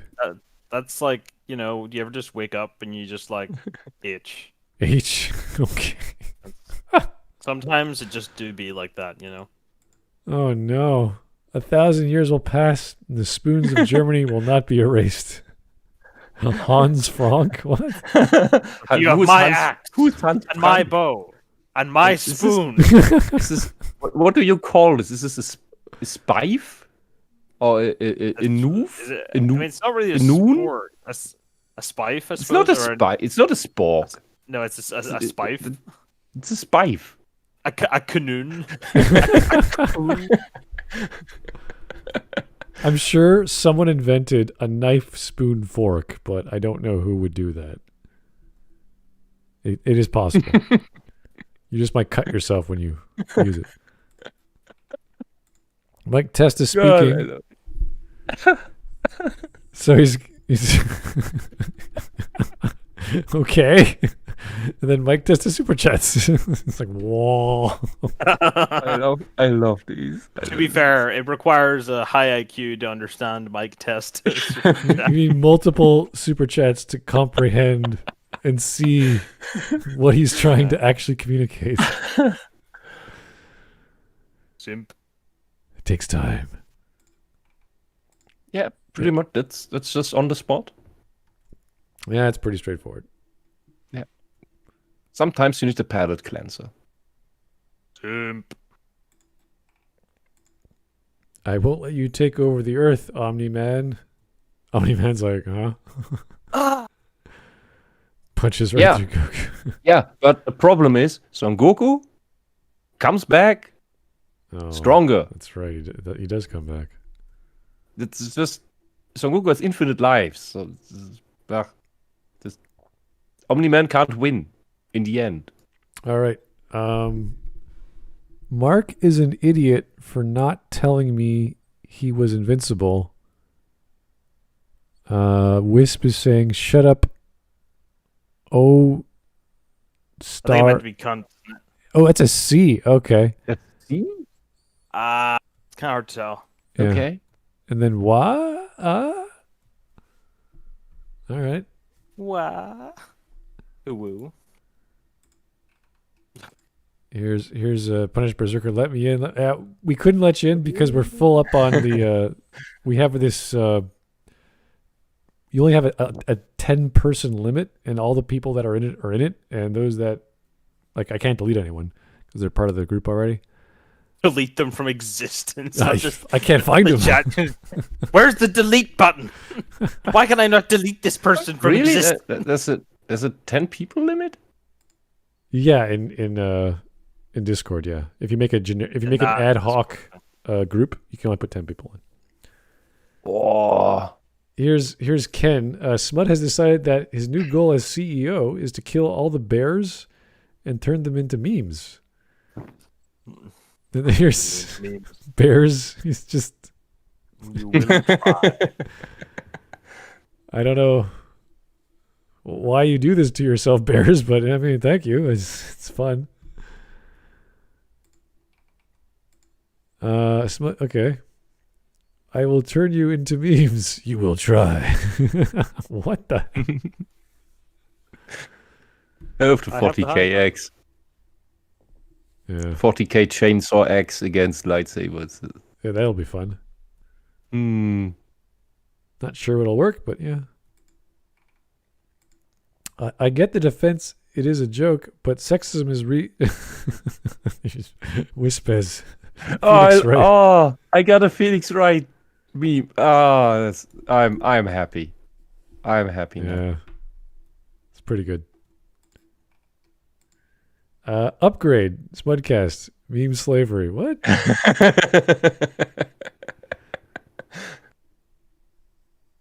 I guess we are being upgraded. We have memes. I see you like your new job. Yeah, I guess. I don't know. Drake, the fandom will become toxic. Boo hoo, grow up. Yeah, I know. It's pretty much. This exact right. Pretty much reaction. every Yeah. fandom. Enact that reaction. Everyone. Oh, bears. Eternal slavery in the meme minds. I thought this was going to be a LOTR joke, but okay. Looks like That's a good one. looks like some angels throwing someone in the fire. I don't know. All right. Oh my god. Ready to meme. He's back. He's got more. The darkest places in hell are reserved for those who use the Rick and Morty spoons. Dante Oh my Helgary. god. Wow, what is that? I didn't ask They even for say this. wobble abba dub dub. Yeah, My god, is this ugly? that is I not didn't ask for a this. collector's item for My anyone. god. I did not. Those look request like this. These are measuring so spoons. ugly. So fucking ugly. Yeah, I don't think you'd ever use that. Spoons. Every other form of cutlery. I do like spoons for soup, of course. Other than that, no, you gotta use steak knives and Yeah. real forks. So I mean, you can't beat spoons, but you can use them to beat people. You know. You Ah. don't eat your soup with steak knives? I just eat it no. with my hands. if I'm at a Chinese place, I don't even use spoons. I just use my mouth. Yeah. I just cut a hole in the bottom of the bowl and just just let it drip. All right, we've got all kinds of super chats I got to catch up to because Mike is. Does anyone remember those fucking spoons that used to be in fucking Weedos? They had like where they used to have like these spoons that you could get in cereal, and they were like these extendable things. Really? You mean the ones that change color from heat? No. It was just like these like it was sort of like a telescope. Like it would extend basically like a telescope, and so you get this really long spoon. No, I don't remember those. Oh, that was good. That was good shit, man. And also the other thing that was in fucking cereal that I remember was it was like these like Pringles boxes that were like the shape of Pringles, like they were like formed to be the perfect shape for Pringles. They were pretty cool. I don't know why they were in cereal though. All right. You got way more weird shit in your cereal than we did. Yeah, no, it's America's crazy. Well, yeah, we know that. same with McDonald's and all those Yeah. Happy Meals and I stuff. think it was also Jimmy Neutron toys at one point when that movie was out. Oh, really? Like Jimmy Neutron, like figures, sort of like wee mini like figures of like Jimmy Neutron stuff. All right, let's finish off the cast with some super chats and we call it a day. Mike Testa, Man of Steel reference. Okay. Tyler Preston, Mark was snuggled by Feora Ol. Yeah, sounds like it. Snuggled. Feora. Okay. That's certainly, yeah. Interesting. That was their version of Feora, essentially, I guess. Here's Mike Test again. Wisp is the better member of Smudcast next to Smud. I mean, he is next to Smud in this particular Quite literally next to me. podcast. He's literally next. Yes. Next to him. Don't make my ego explode. Mike. Thank you. Mike Testa again. Can we send him to space with child Mo Lester? Child Moe Lester? Suddenly I'm imagining Lester from Addams Family, but all cute. Put him away. But Mo, like a cute little girl. Wait, what the fuck? And I'm sure Japan has already done that, so it's been done before. Mike Testa, I believe it's called Richard and Mortimer. Richard and Mortimer. Why does that sound familiar? Yes, Richard and Mortimer. Mortimer, we are going on a whimsical journey. We are going on a whimsical journey across space, through portals. Oh, Come along, Mortimer. I don't know, Richard. Is that wise? This seems like quite a silly journey, Richard.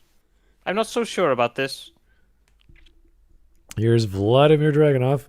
What do potato chips and a gun have in common? When you pull them out in class, suddenly everyone wants to be your friend. Aw. Hopefully it's And then you end up creating a mess. Hopefully it's the ketchup loaded guns.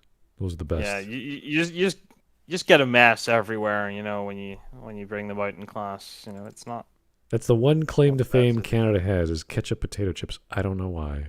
We just got it. Oh I God! didn't ask for that. I know. I don't need that to exist. No one wants them, but those that randomly like potato chips say, you know what, Canada makes some nice potato chips and they're ketchup flavored. And I'm like, really? Oh. I'm gonna call blasphemy on that one. Yeah. I'm gonna call. I think we need another Inquisition. I think it just. I'm just feeling that might be necessary. I think the motherland has to go reclaim its old land back. All right.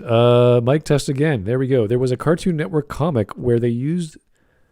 Wait a second. There was a Cartoon Network comic where they used they, them, but no they, zer. They gave up and didn't even try. What lazy propaganda. You see. Wow. Yeah, that they're themselves not so sure of all the shit.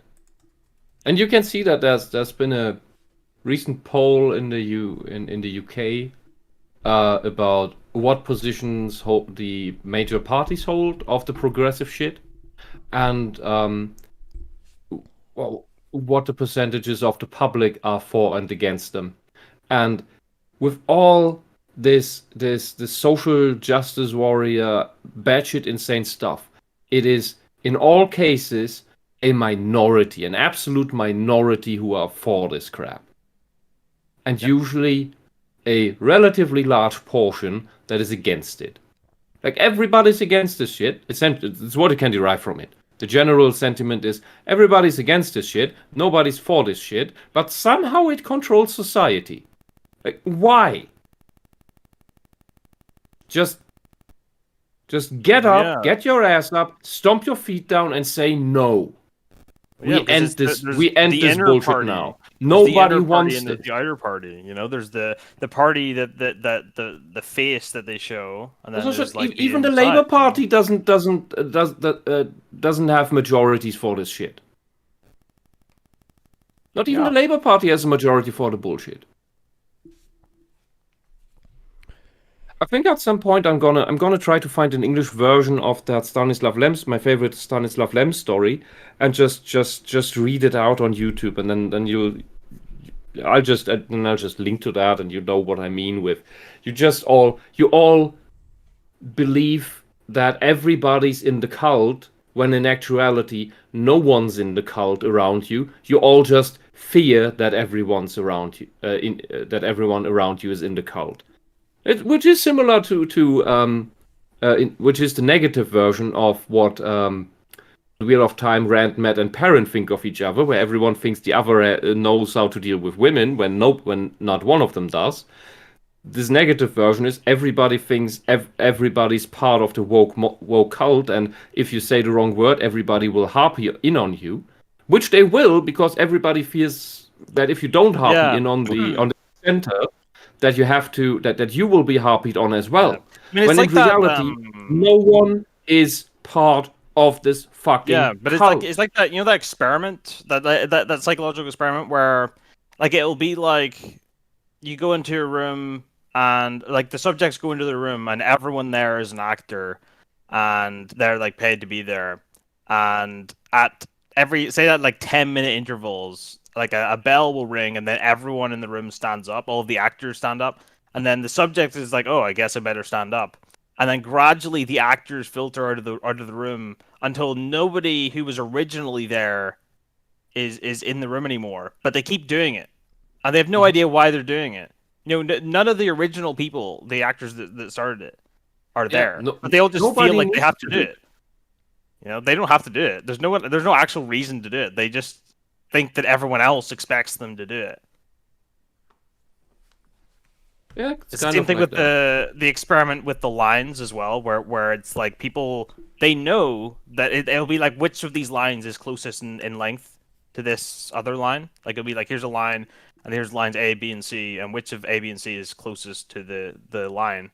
And people will just go with whatever the majority say, even though their eyes are clearly telling them, like, B is clearly the closest. But they'll say A if everyone else says A. You know? Because they just think, oh, well, I guess I must be wrong. Yeah, it's the peer pressure thing. All right, guys. Sorry about the noise. We've been going for 3 hours. Not bad. I thought we'd go a bit longer, but it wasn't horrible. The guy just kept smiling and rambling and wasn't as crazy as we thought, but still pretty bad. Anyway, thank you for. Yeah, I think he knows. I think he knows pretty well that he's lying. I think he's conscious of it. Yeah, it's others of them aren't. I think he is. Right. That's just my guess. Anyway, thanks guys for tuning in. We'll talk to you real soon. Keep the suggestions coming on the Discord. And yeah, we'll talk.